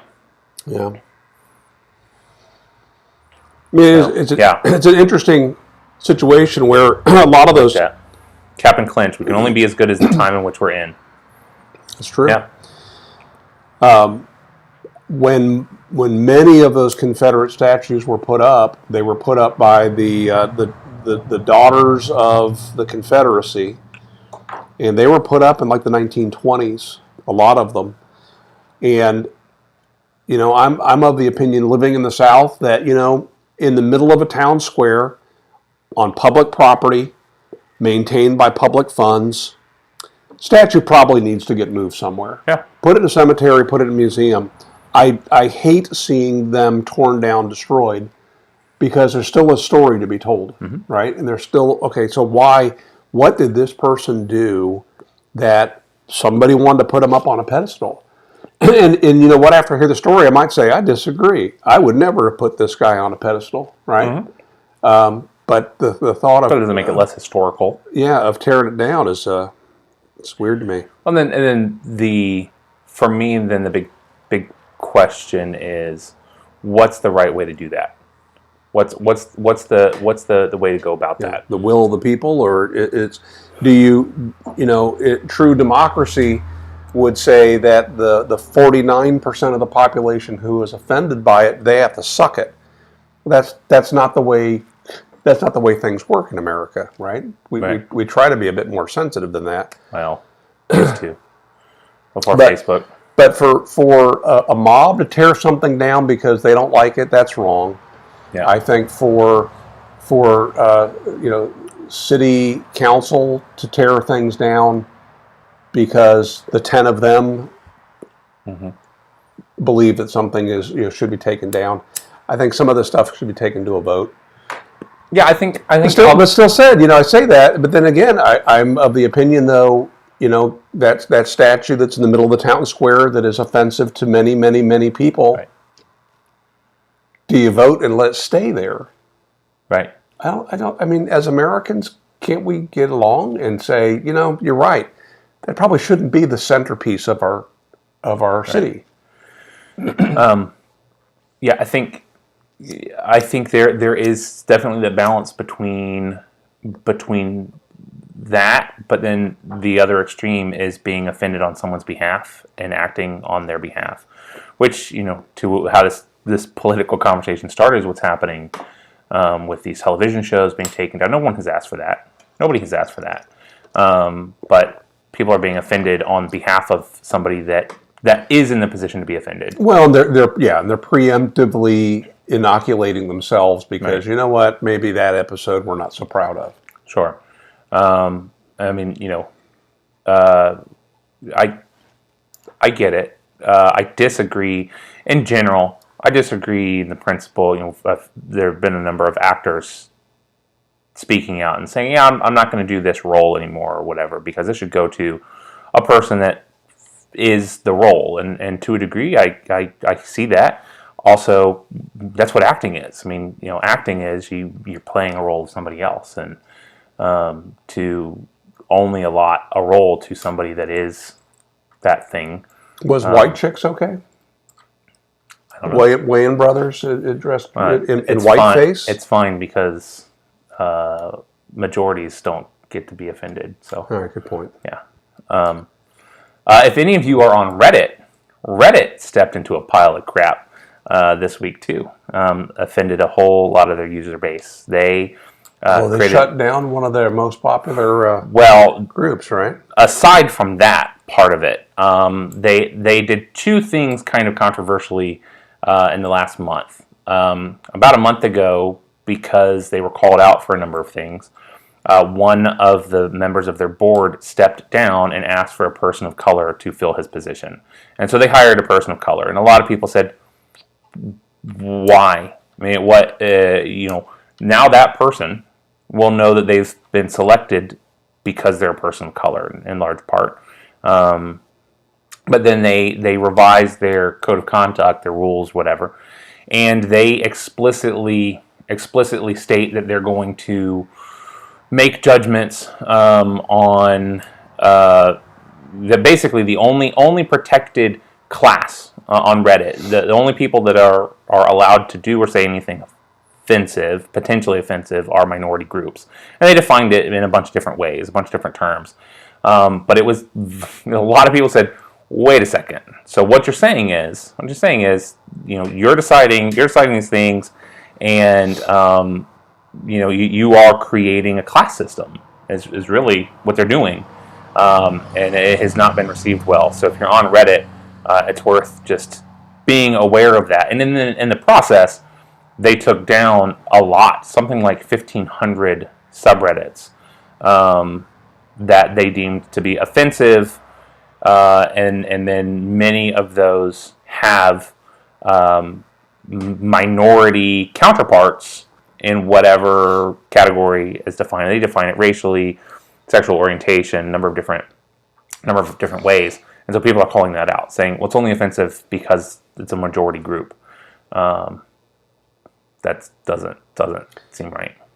So if we can see this conversation through to what I believe is for me, the end, I have great empathy for, I've got friends of color, and I can see how things would be perceived if I were in their skin.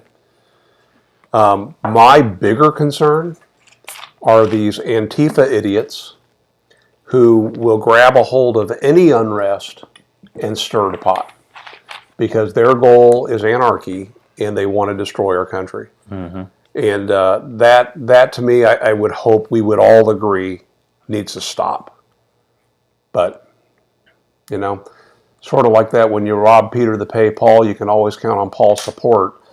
Or the enemy of my enemy is my friend. I think they count on that. They count on, hey, I'm going to pick up your standard. I'm going to fight your battle with you, and in some cases for you. And then I'm going to slip a few things that I believe in here too. And, you're not going to say anything about it because, I've been helping you out. And slowly but surely trying to destroy what I believe is the greatest nation on the earth. Patriotism.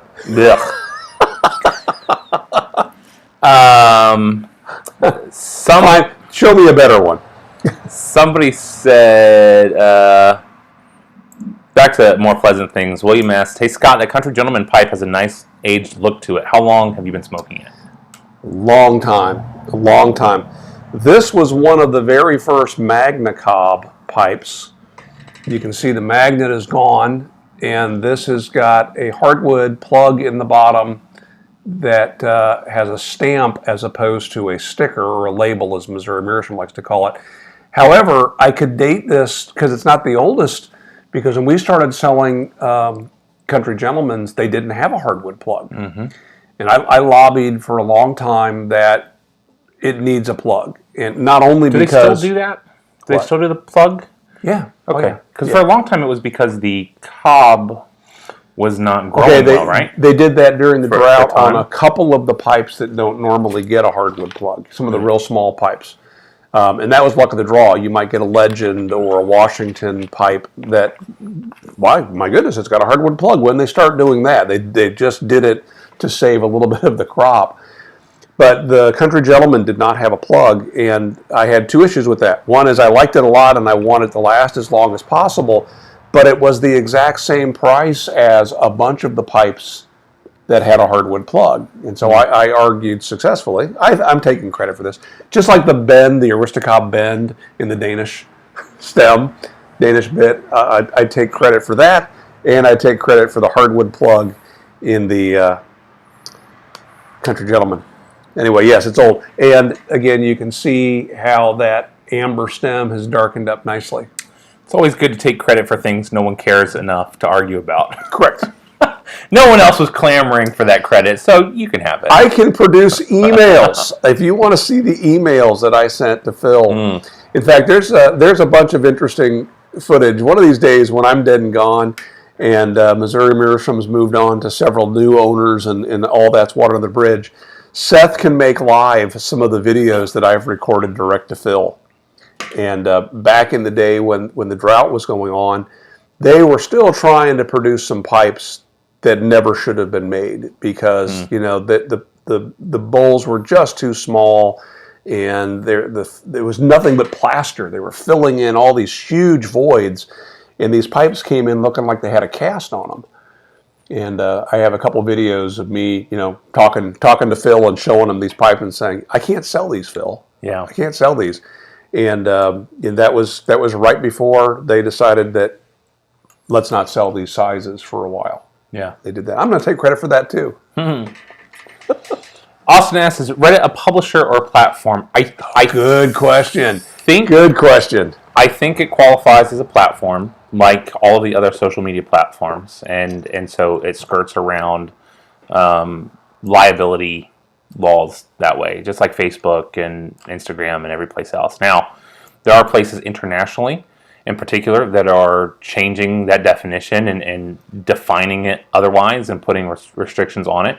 I think there are a couple of countries where Facebook and some of the others are basically going to have to shut off the internet.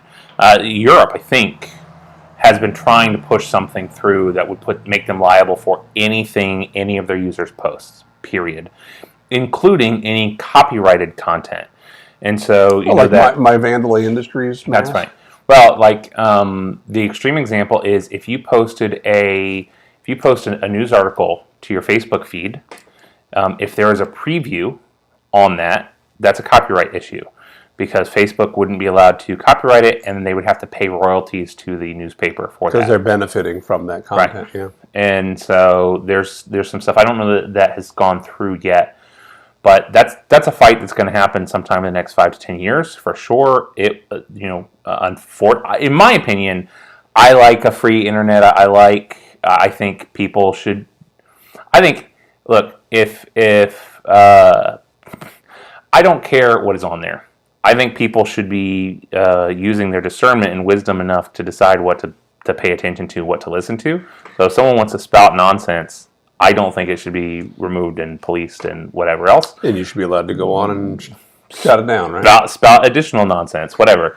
But I think I'm, if not already, am certainly in a less vocal minority on that opinion. And so I think it's going to change in the next 5-10 years where we won't see that freedom on many of these platforms. It's something that's a step that Reddit has taken, and traditionally their position has been we're a free internet platform to say what you want, be offensive, whatever. They've had very little ongoing interference, and their recent position is that they're going to be stepping in and removing things now for the greater good to remove offensive content, and that's caused some of this stir. Oh, well, YouTube's doing this, right? I mean, you can't post any music or video clips that you don't own. You can't say the C word right now, the C19, you know? Yeah. People getting demonetized. There was a chess guy in the news recently. One of his chess matches got demonetized and actually got removed by YouTube because he said that. The C word? He said the C word, and they took it down. He's like, I said, I hope everybody's staying safe with all of this blank stuff going around, and they took it down, and he can't get them to reinstate it because the dispute bot shut it down immediately. It's like within 30 seconds of disputing it was shut down again. We've argued that, like in the case of YouTube, it is their sandbox. They can do whatever they want with it, and they can tell us, hey, your content doesn't meet our guidelines. The fact we're smoking tobacco here, that will someday, these videos will get taken down. It's the way it's going to be. It's going to happen. Yep. All right, so back to the comments a little bit. What's a better bit for a clincher or chewer? Think mine are already needing to be replaced. I'm afraid. Just chew harder. I mean, just keep going. Keep going until it falls apart. Yes, chew them all. We'll make more. We had, I think it was George Bruno recommended using, may not have been him, but I think it was him. Polyurethane tubing. Yeah, tubing, shrink tubes. Well, that's different. That's right. There's polyurethane tube that you can buy at the hardware store. Somebody else had talked about using shrink tubing like you would buy at Harbor Freight for electrical connections.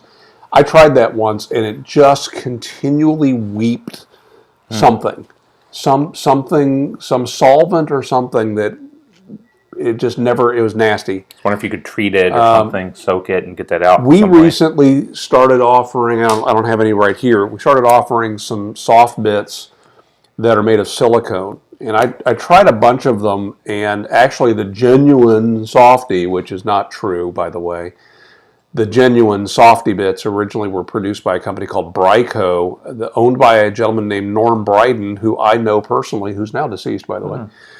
And that product that they're selling today, and they own a trademark. Somebody did trademark the name. And then they're claiming that they have the original softy. The softy bit they're selling today is not the same one that I used to try to use back in the 80s, for example. Anyway, the soft bit that we came up with was made of silicone. And so it doesn't give any of the nasty taste like the sulfur that you get from rubber. And silicone being able to handle higher temperatures. But you can stick those on pipes.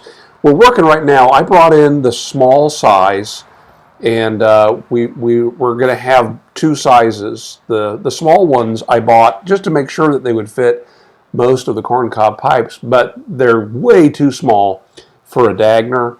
They're too small for the larger of the Cobbett pipes. If you want to clench one of the Cobbetts, then I wouldn't try stretching that onto a Cobbett. So we'll have both large and small here soon. But you can just buy polyurethane tubing. Probably the easiest way. It's cheap, super cheap. You can buy a foot of that at the local hardware store for like $1 and cover every pipe you have.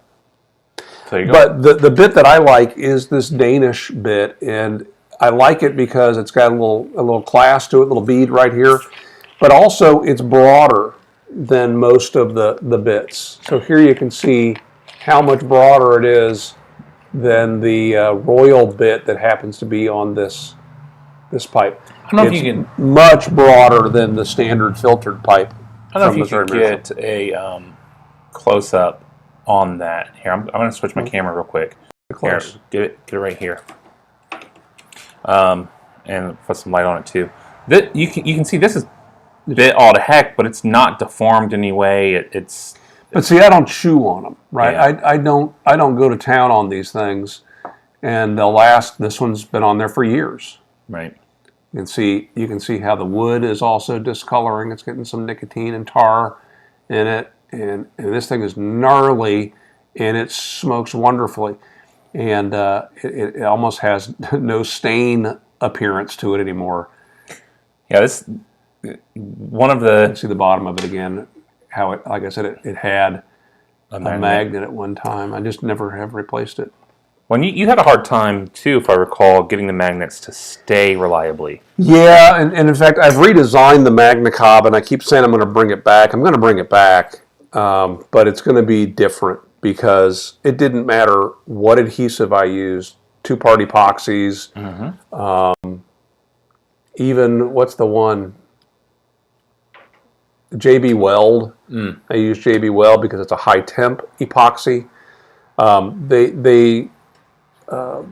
They chrome plate the rare earth magnets, and you've got a lot of expansion and contraction, not only due to the heat but also to moisture, and it can't hold on to that slippery magnet.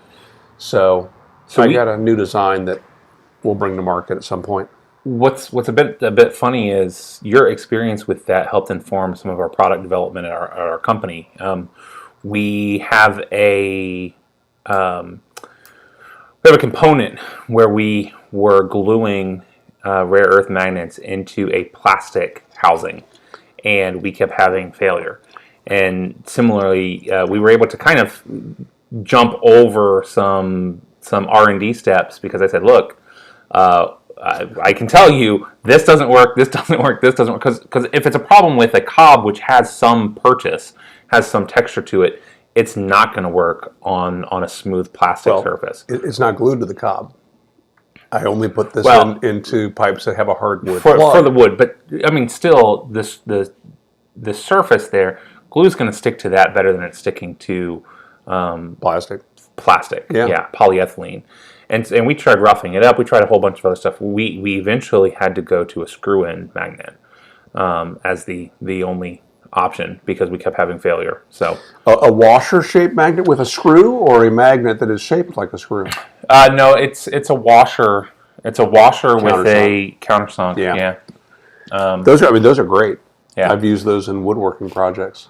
Yeah. So they work. They work great. I don't know that you'd be able to have enough space to screw them into the plug there. We don't, and I don't want them to sit proud. I for a time there was drilling them in, and I had them sit proud, and because I wanted to be sure that they really would hold on to whatever surface. Sit flat. It doesn't sit flat, and again, you want to have as much surface to glue to.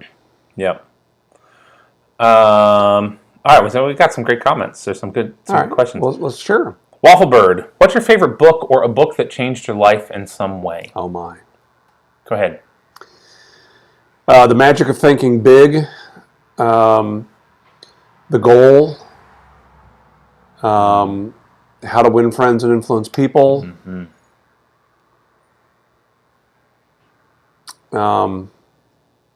I don't remember what number, but probably the biggest one as far as life-changing would be one of the books in the Encyclopedia Brown series. Why's that?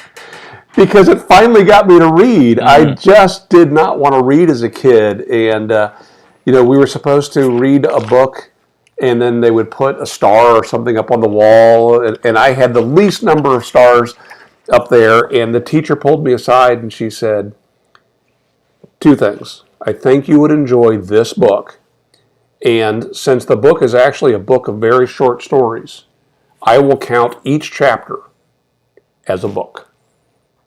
So I'm motivated now. I'm going to get a couple stars on the wall. Man, I had a wall full of stars because I went all in on Encyclopedia Brown. That's awesome. Anyway, but those first ones I mentioned, The Magic of Thinking Big, The Goal, and How to Win Friends and Influence People. Those really, truly helped to shape me. Yeah. Yeah. And Encyclopedia Brown. Yeah, you got me thinking about some of those like personality books. How to Win Friends and Influence People is huge for me as well. Oh, Think and Grow Rich is another one.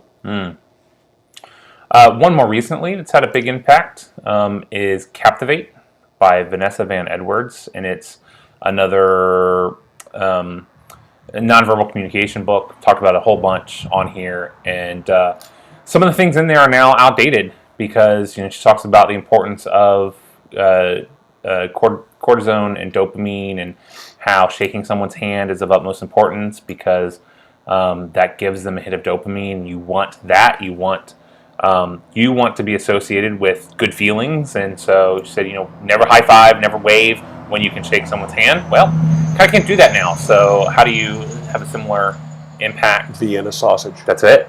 Yeah, hide the sausage. But okay, we've mentioned nonfiction is about fiction. Again, yeah, Encyclopedia Brown is nonfiction. Right, for sure. I think he's dead now. So I could pick a bunch, but one of the ones that has had the greatest impact and one of my favorites is Ender's Game. Science fiction book about a boy genius who is brought into a space army and eventually has to fight against an alien attacker. It's a great book, not a great movie, but a great book and great series of books. and love the character and love the name so much that it's the name of our firstborn son. So, did you read The Shack? I did read The Shack. I like The Shack. Yeah. I would recommend that book. That's a good one. That's a good one, too. On a lighter note, found out the famous Wilhelm scream involved a cowboy, Will, about to fill his pipe before that famous sound effect happened. That sound effect is used all over the place. Everywhere. Pulled it up on Wikipedia. It's been used at least 400 times in film and TV since 1951. It originated from the film Distant Drums. And including A New Hope. Is it? Yeah, it's in A New Hope. Okay. It has been used so much that it has become a meme unto itself, and it's now used as a little bit of an inside wink wink joke in a lot of things, video games and YouTube videos and stuff. That's like the number of the door of the film department at a school that keeps showing up in Pixar movies and a bunch of movies. A lot of that license inside joke plates stuff. And, yeah. Yeah. Why a magnet in the bottom of the cob? So, in my shop, which is a woodworking shop with lots and lots of sawdust, I was concerned one day about where in the world am I going to put this pipe while I'm smoking. And I'd set it on my table saw or someplace, but then inevitably, if I didn't pay attention, it would wind up on the floor. And so the thought occurred to me that, hey, maybe I should just stick a magnet on the bottom of this sucker and that would help. And it did, and it worked really well. And I didn't like the look of it, and so I thought, well, I can drill and recess it into the wood bottom of this pipe, and so I did. And I liked it. And for a while there, I was playing around with all kinds of names. Some products fake, April Fool's Day. We came up with what was that called? The cob knob. Cob knob, yeah. The cob knob. We announced that we were introducing as an accessory for the Magna Cob, the cob knob. Yep. Yep. We had the Rusticob. I was smoking in my car. I was smoking a Rusticob today, which a lot of the guys are doing pipe mods now. We were doing pipe mods years ago, and we sold them as the Rusticob series. And but anyway, the idea is it sticks to a non-ferrous surface. So, like in my van, I have these big cup holders, and I have a tin of Lane 1Q sitting down in one of my cup holders, and my Magna Cob just sits right on that. And pretty much, if I had trademarked this, I would say the world is your pipe rack. I was wishing for one. I don't own any.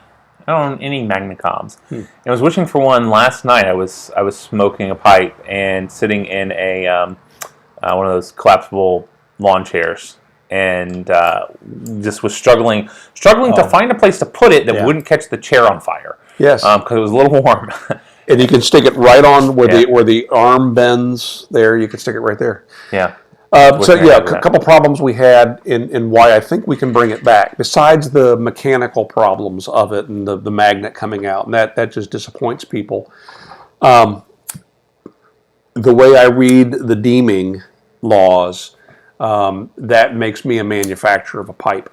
And so I don't want to do that. So basically what we would have to do is to sell you a pipe and then sell you an added service of converting that to a Magna Cob. So we're selling you a service. We're not selling you a pipe. A lot of the gun manufacturers and modders do it that way. And that's where it came from. Somebody sent me a message when they heard me say that we're not going to sell the Magna Cob anymore. They said, you should look into this because, gun shops are not allowed to modify the gun and sell it to you, but they can sell you the gun and then offer you to install upgraded grips or things like that. There was something else. Oh, the other thing is it really increased our inventory because I had to basically have, not double, but let's just say I had to double my inventory so we had on hand bent country gentlemen's with and without magnets, straight country gentlemen's with and without magnets, natural or naked country gentlemen's and bent and straight. So we had all this inventory tied up, and if we can do this to where we build them on demand, that'll make it a little easier for us. Yeah. So harder too. Well, yeah, I mean, the thing is, you would have to have a longer turnaround time for that to justify that, because it's not. Well, there were times where it became a long turnaround because I was traveling so much, and Jandy would say, "You've got to build some Magna Cops because I have orders." Well, the silver lining is no trips to Europe anytime soon. That is true. That is true. It's so weird. Anyway, the Magnus. If you go on YouTube and you just search Magna Cob, you will see a couple videos. But the one where I announced it, I kind of show it. But there's another one where I put it to a test, and I'm driving and I'm talking for, I don't know, 5 minutes or so, and then finally I say, "Oh, by the way, the reason for this video is I wanted to show you I'm doing a little test of my Magna Cob." And I hold my phone out the window, and I had been driving down the highway at legal speeds with my pipe on the outside of my van. That's fun. Yeah. Somebody had asked, are they strong? Yeah. Yeah, they're strong. Yeah. It's awesome. I was taking a chance because I wasn't sure it was still there. Well, you just don't post it. It would have had a completely different ending to the video. Now I would have shown it because even that would have been funny to share. Yeah, that's true. That's true. Silver Shadow, a guy that is no longer active on YouTube, did a great video where he took his Magna Cob to Niagara Falls and was basically turning the world into a pipe rack by putting his Magna Cob here, there, and everywhere, and it was a fun video. Oh man! It's probably entered in a video contest. Probably still out there. Steam Dome wants to know, how did you decide on an elongated golf tee as a pipe tool? Is it elongated? Well, it's longer. Is it? It's the longest wooden tamper I could get. Yeah. Good evening. Most tampers are. I'm sorry. Most golf tees are about 3/4 of an inch shorter. I don't know. I was using them. I was using golf tees as tampers, and I've said before, the more I spend on something, whether it's a lighter or a tamper or a pipe, the shorter time I'll actually be able to keep it in my possession. And so by using something super utilitarian, not only does it match the aesthetics of a corn cob, but it just works so well, and shockingly, it's crazy. You don't lose them. I have one in my pocket, my jeans. I'm in shorts right now, but I have one in my pocket that's been in there for months. Yeah. There's no printing on it anymore, and that's why. Anyway, any other questions or comments worth sharing? Not that yours isn't worth sharing if we don't share it, but no, we've shared almost everything except for we alienated a bunch of people. I can tell you that. No, we kept most everybody, so must have agreed to a certain degree, a certain extent. I know everyone is thinking it. Bring back the D&D episode of Community. A couple other people thrown in that Northwest Pipe Smoker had recommended the same solution for the bit, the clinching, the putting gasketing, the hose on it. The shrink wrap or the hose? Tubing. I think the tubing. Yeah. Heavy question. Are you ever going to do the music videos again? I don't think that's for us as much as it is for you. No, we will not. And I'm super disappointed by that. We were starting to get some traction. If you don't know, my coworker Anissa and I, both trying to lose weight, would just skip our lunch and go into our training department office and shoot a video where we would review a music video. And we settled in on a thing that we called Who Did It Best, and where we would pick a song that everyone knows, but then also play a couple covers of that song, or maybe the song that inspired that song, and then we would decide, so who do you think? Who do you think Anissa did it best? And if we watched 3 videos, she'd say, number 1 is Aretha, number 2 was this person, and so on. And we often agreed, sometimes disagreed.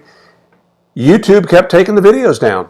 And we weren't monetized, and we weren't interested in that. And we argued with a bot, no doubt, that it was fair use, because if you look at the rules for fair use, it has to do with commentary or satire or education.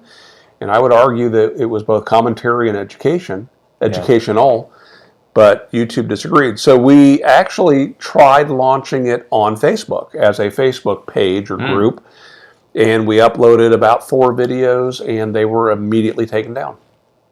So I'm not going to do it. Bummer. It is a bummer. I mean, we could probably change and go some different direction with it, but it kind of took the wind out of our sails. It was fun, but combined with now social distancing and the opportunity that you had really isn't there to the same degree. It take a lot more work and intentionality now. An interesting thing happened on Facebook. I'd never experienced this. So we did a graduation ceremony for my sister-in-law and recorded it. I did a live stream on Zoom with a bunch of our friends and used the same software we're using now to record it, and then posted a video of the ceremony. We went all out. We had keynote speakers. My wife gave a keynote speech. We had a hooding ceremony and the whole 9 yards. And we did Pledge of Allegiance, National Anthem as well.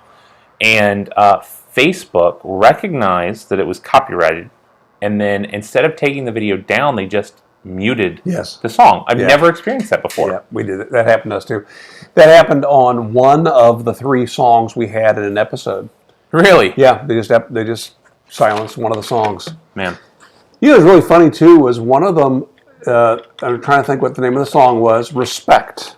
And it was Otis Redding, I believe, was the first person to record it. Was it Marvin Gaye? I forget, one of those two. And then Aretha did it, and then somebody else did it. And what was funny was we both agreed. Aretha owns that song. That is her song. She absolutely killed it. Well, it got challenged by all 3 song owners, all 3 publishing companies. And upon review, 2 of the 3 said, okay, you can use our music. Aretha's team wouldn't let us use her, and she won. So that was frustrating. Yeah, that's the other downside of the way that fair use is done, or that dispute is done right now, is that when you dispute it, the claim goes back to the person that said that you used the song illegally, and they get to decide if the way you used it is actually proper or not. That's so silly. It's so silly.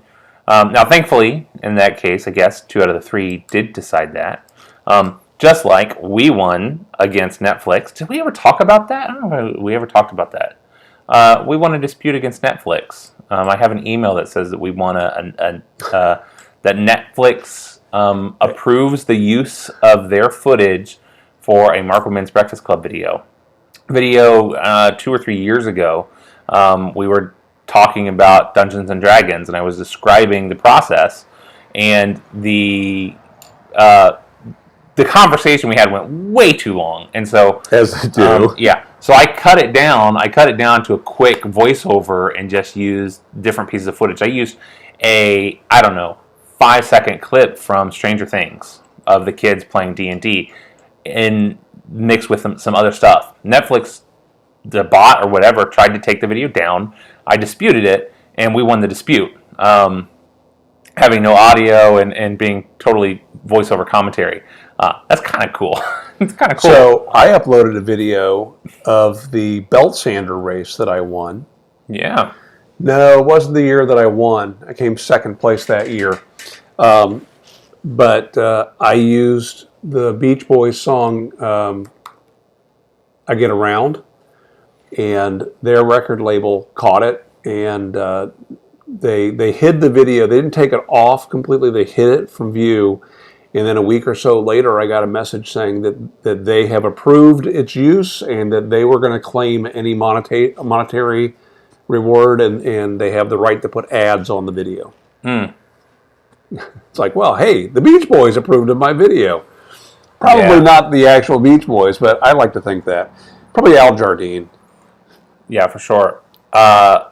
So just so you guys can see that it actually happened, because I don't think it ever showed this.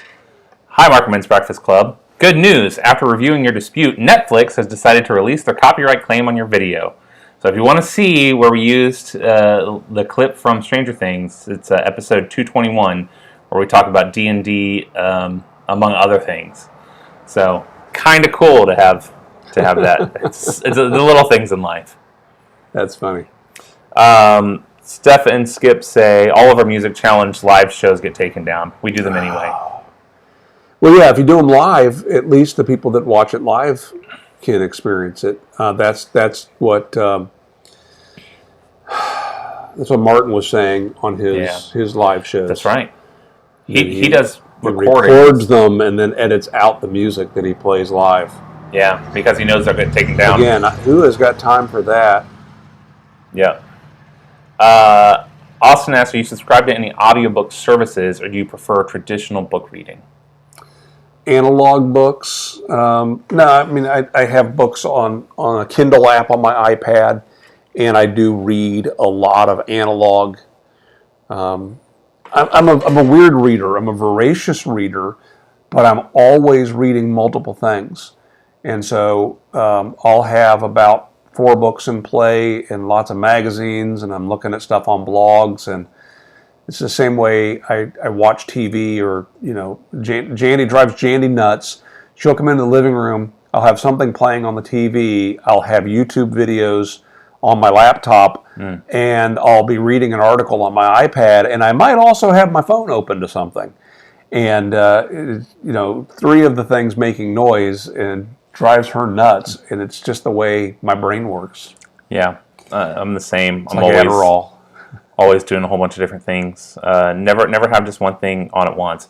One of my favorite new jailbreak apps allows me to do an iPad feature on my phone where you can have the video continue to play as an overlay, like a picture-in-picture, while you do other things on the phone. Not just and audio. So you can have the video playing while cool.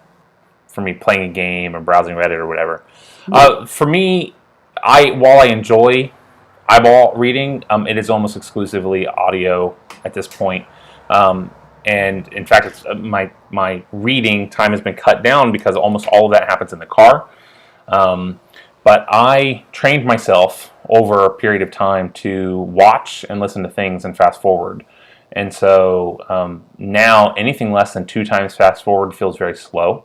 I watch YouTube videos in 2.5 times, 3 times fast forward sometimes. You use a different app for that too, right? Yeah. So for audiobooks, well, yeah. You have an add-on. I have a computer plug-in that lets me speed it up. Audible for the audiobooks. There was an app I had at one point that would allow you to take PDFs and text, and it would read it to you. It was like an app for the blind that worked really, really well. But then I got to where I was just purchasing Audible books. And those have really good speed control. And I've even gotten to the point where sometimes I'll watch TV shows and movies in fast forward, especially if they're not very good. Like I watched the Netflix movie. I have a different solution when they're not very good. Yeah. I watched David Spade's new Netflix movie, The Wrong Missy. I would not recommend it. It's an hour and a half. It took me about 35 minutes to watch. You lost me at David Spade. So. Yeah, it was not great. I wouldn't recommend it. But the Mandalorian. I watched the last half of that season in 3 times fast forward. So I watched 4 episodes in an hour, and it was great because it's a slow paced show. So, Texas Cobb Smoker. What's that tin of tobacco on the table? The one that you can see here is Solani Green. Premium Quality Solani Green. And then you get the German tobacco over there. Last week we had our game night, which was fun for us and fun for the 8 people that played with us. Obviously, it wasn't a lot of fun to watch. If we ever do another game night, we'll have to find a better way to have everybody interact on it. It was a fun experiment. We enjoyed it, but I don't know that that's going to be something you're going to see coming from us frequently. And it was the week before that Martin was on. Because I'd said last week when Martin was actually playing games with us, but that wasn't when he was talking with us. But hey, for those of you that were with us and jumped on that Jackbox, that was fun. Mm-hmm. We enjoyed your company. Steam Dome, have you considered another platform to present your content that's not as limiting? I assume it's the music content, and right now really a lot of it is limiting. Even, I mean, unless you're doing it live, a lot of the stuff is going to be cut down through bots and other things, Vimeo and some of the other places. They tried Facebook. And I mean, the thing is, you got to be where the audience is. Right. And we had no audience. We were building an audience. Right. So I think, like I said, the fact that we went through that experience twice, we thought, hey, we got our solution here. We'll do it on Facebook. That'll work. And then that got shut down. Just kind of took the wind out. And then, like Seth said, with the pandemic, that kind of also puts a hurting on it. Yep. So I only ever see Anissa virtually now. She doesn't come into the office. That's right, because you're still going in, aren't you? I am. Yep. Most of the time, right? Yeah, almost every day. Like tomorrow morning, I've got a webinar that I'm doing from home. But then I'll go into the office lunchtime-ish. Yeah. Round out the day. I'll be doing my first non-home office remote work here in 2 weeks. We'll be going to Kentucky, and I guess we could talk about this now. I don't know that we definitely won't be live streaming a show that week, so it's in 2 weeks. We'll either take a night off or we'll pre-record something. We'll let you know next week what we plan to do, but I'll be out of state, but continuing to work because I can. And so that'll be an interesting thing. I don't know what my internet access is going to be. I am definitely spoiled because I've got high-speed internet at the house where I have been working. And but, you know, a lot of people do it. Probably won't be much different. Yeah, it's going to be a challenge now because I'm coming to the conclusion that my job is going to be virtual for quite some time. And as a corporate trainer who's training people on primarily physical products, that's a challenge. Yeah, it is. And it's less than ideal, but we hired 8 or 10 people at the beginning of this year. They attended a class or two of, maybe 8 classes that they would attend in the first 2 years with the company, and then have had nothing since. Yeah. Webinars, but not webinars specifically addressing their needs, the kind of fundamental foundational needs, and so that's going to change for me. Yeah. Yeah. That's not bad though. No. I learn best with hands-on, and so getting people together to build some cabinets, to install some drawer slides, to install some hinges, to do, put in some kitchen trash cans and pantries. It's such a great way to learn. And even if I'm in front of a camera doing all that, that's not the same thing. No, it's not. And one of my favorite things to do, and this is probably sick of me, is I have them leave the room at some point and I mess up everything that they were in the process of doing and make them come back and troubleshoot it. Because that's what happens with our customers. Right. They'll do something, or maybe I'll give them only half of the instructions. I won't give them a template or something like that, or the wrong tool, or the wrong. Yeah, give them a Phillips screwdriver when I know it's all posi drive. Right, that's right. Oh, sorry, it's all we have. That's all I have. Yeah. So yeah, certainly unique challenges ahead, but we're not the only ones dealing with that. So that is true. That is true. So what you say? Next week's Kentucky? No, 2 weeks. 2 weeks from now. 2 weeks. So next week, we have reached out, I know, to a couple people and threw out the idea we'd love to have you as our guest. And then we're now at the point where it's getting tough to nail people down on dates. But we'll be together, you and I and you, next week for sure. And if we have a guest, we'll all be surprised. That's right. But it's been great having you here. Thanks for joining us. Thanks for joining us in the chat. That's a lot of fun. Yeah. Thank you, guys. I think it's going to wrap us up. Yep. Make it a great week. See ya.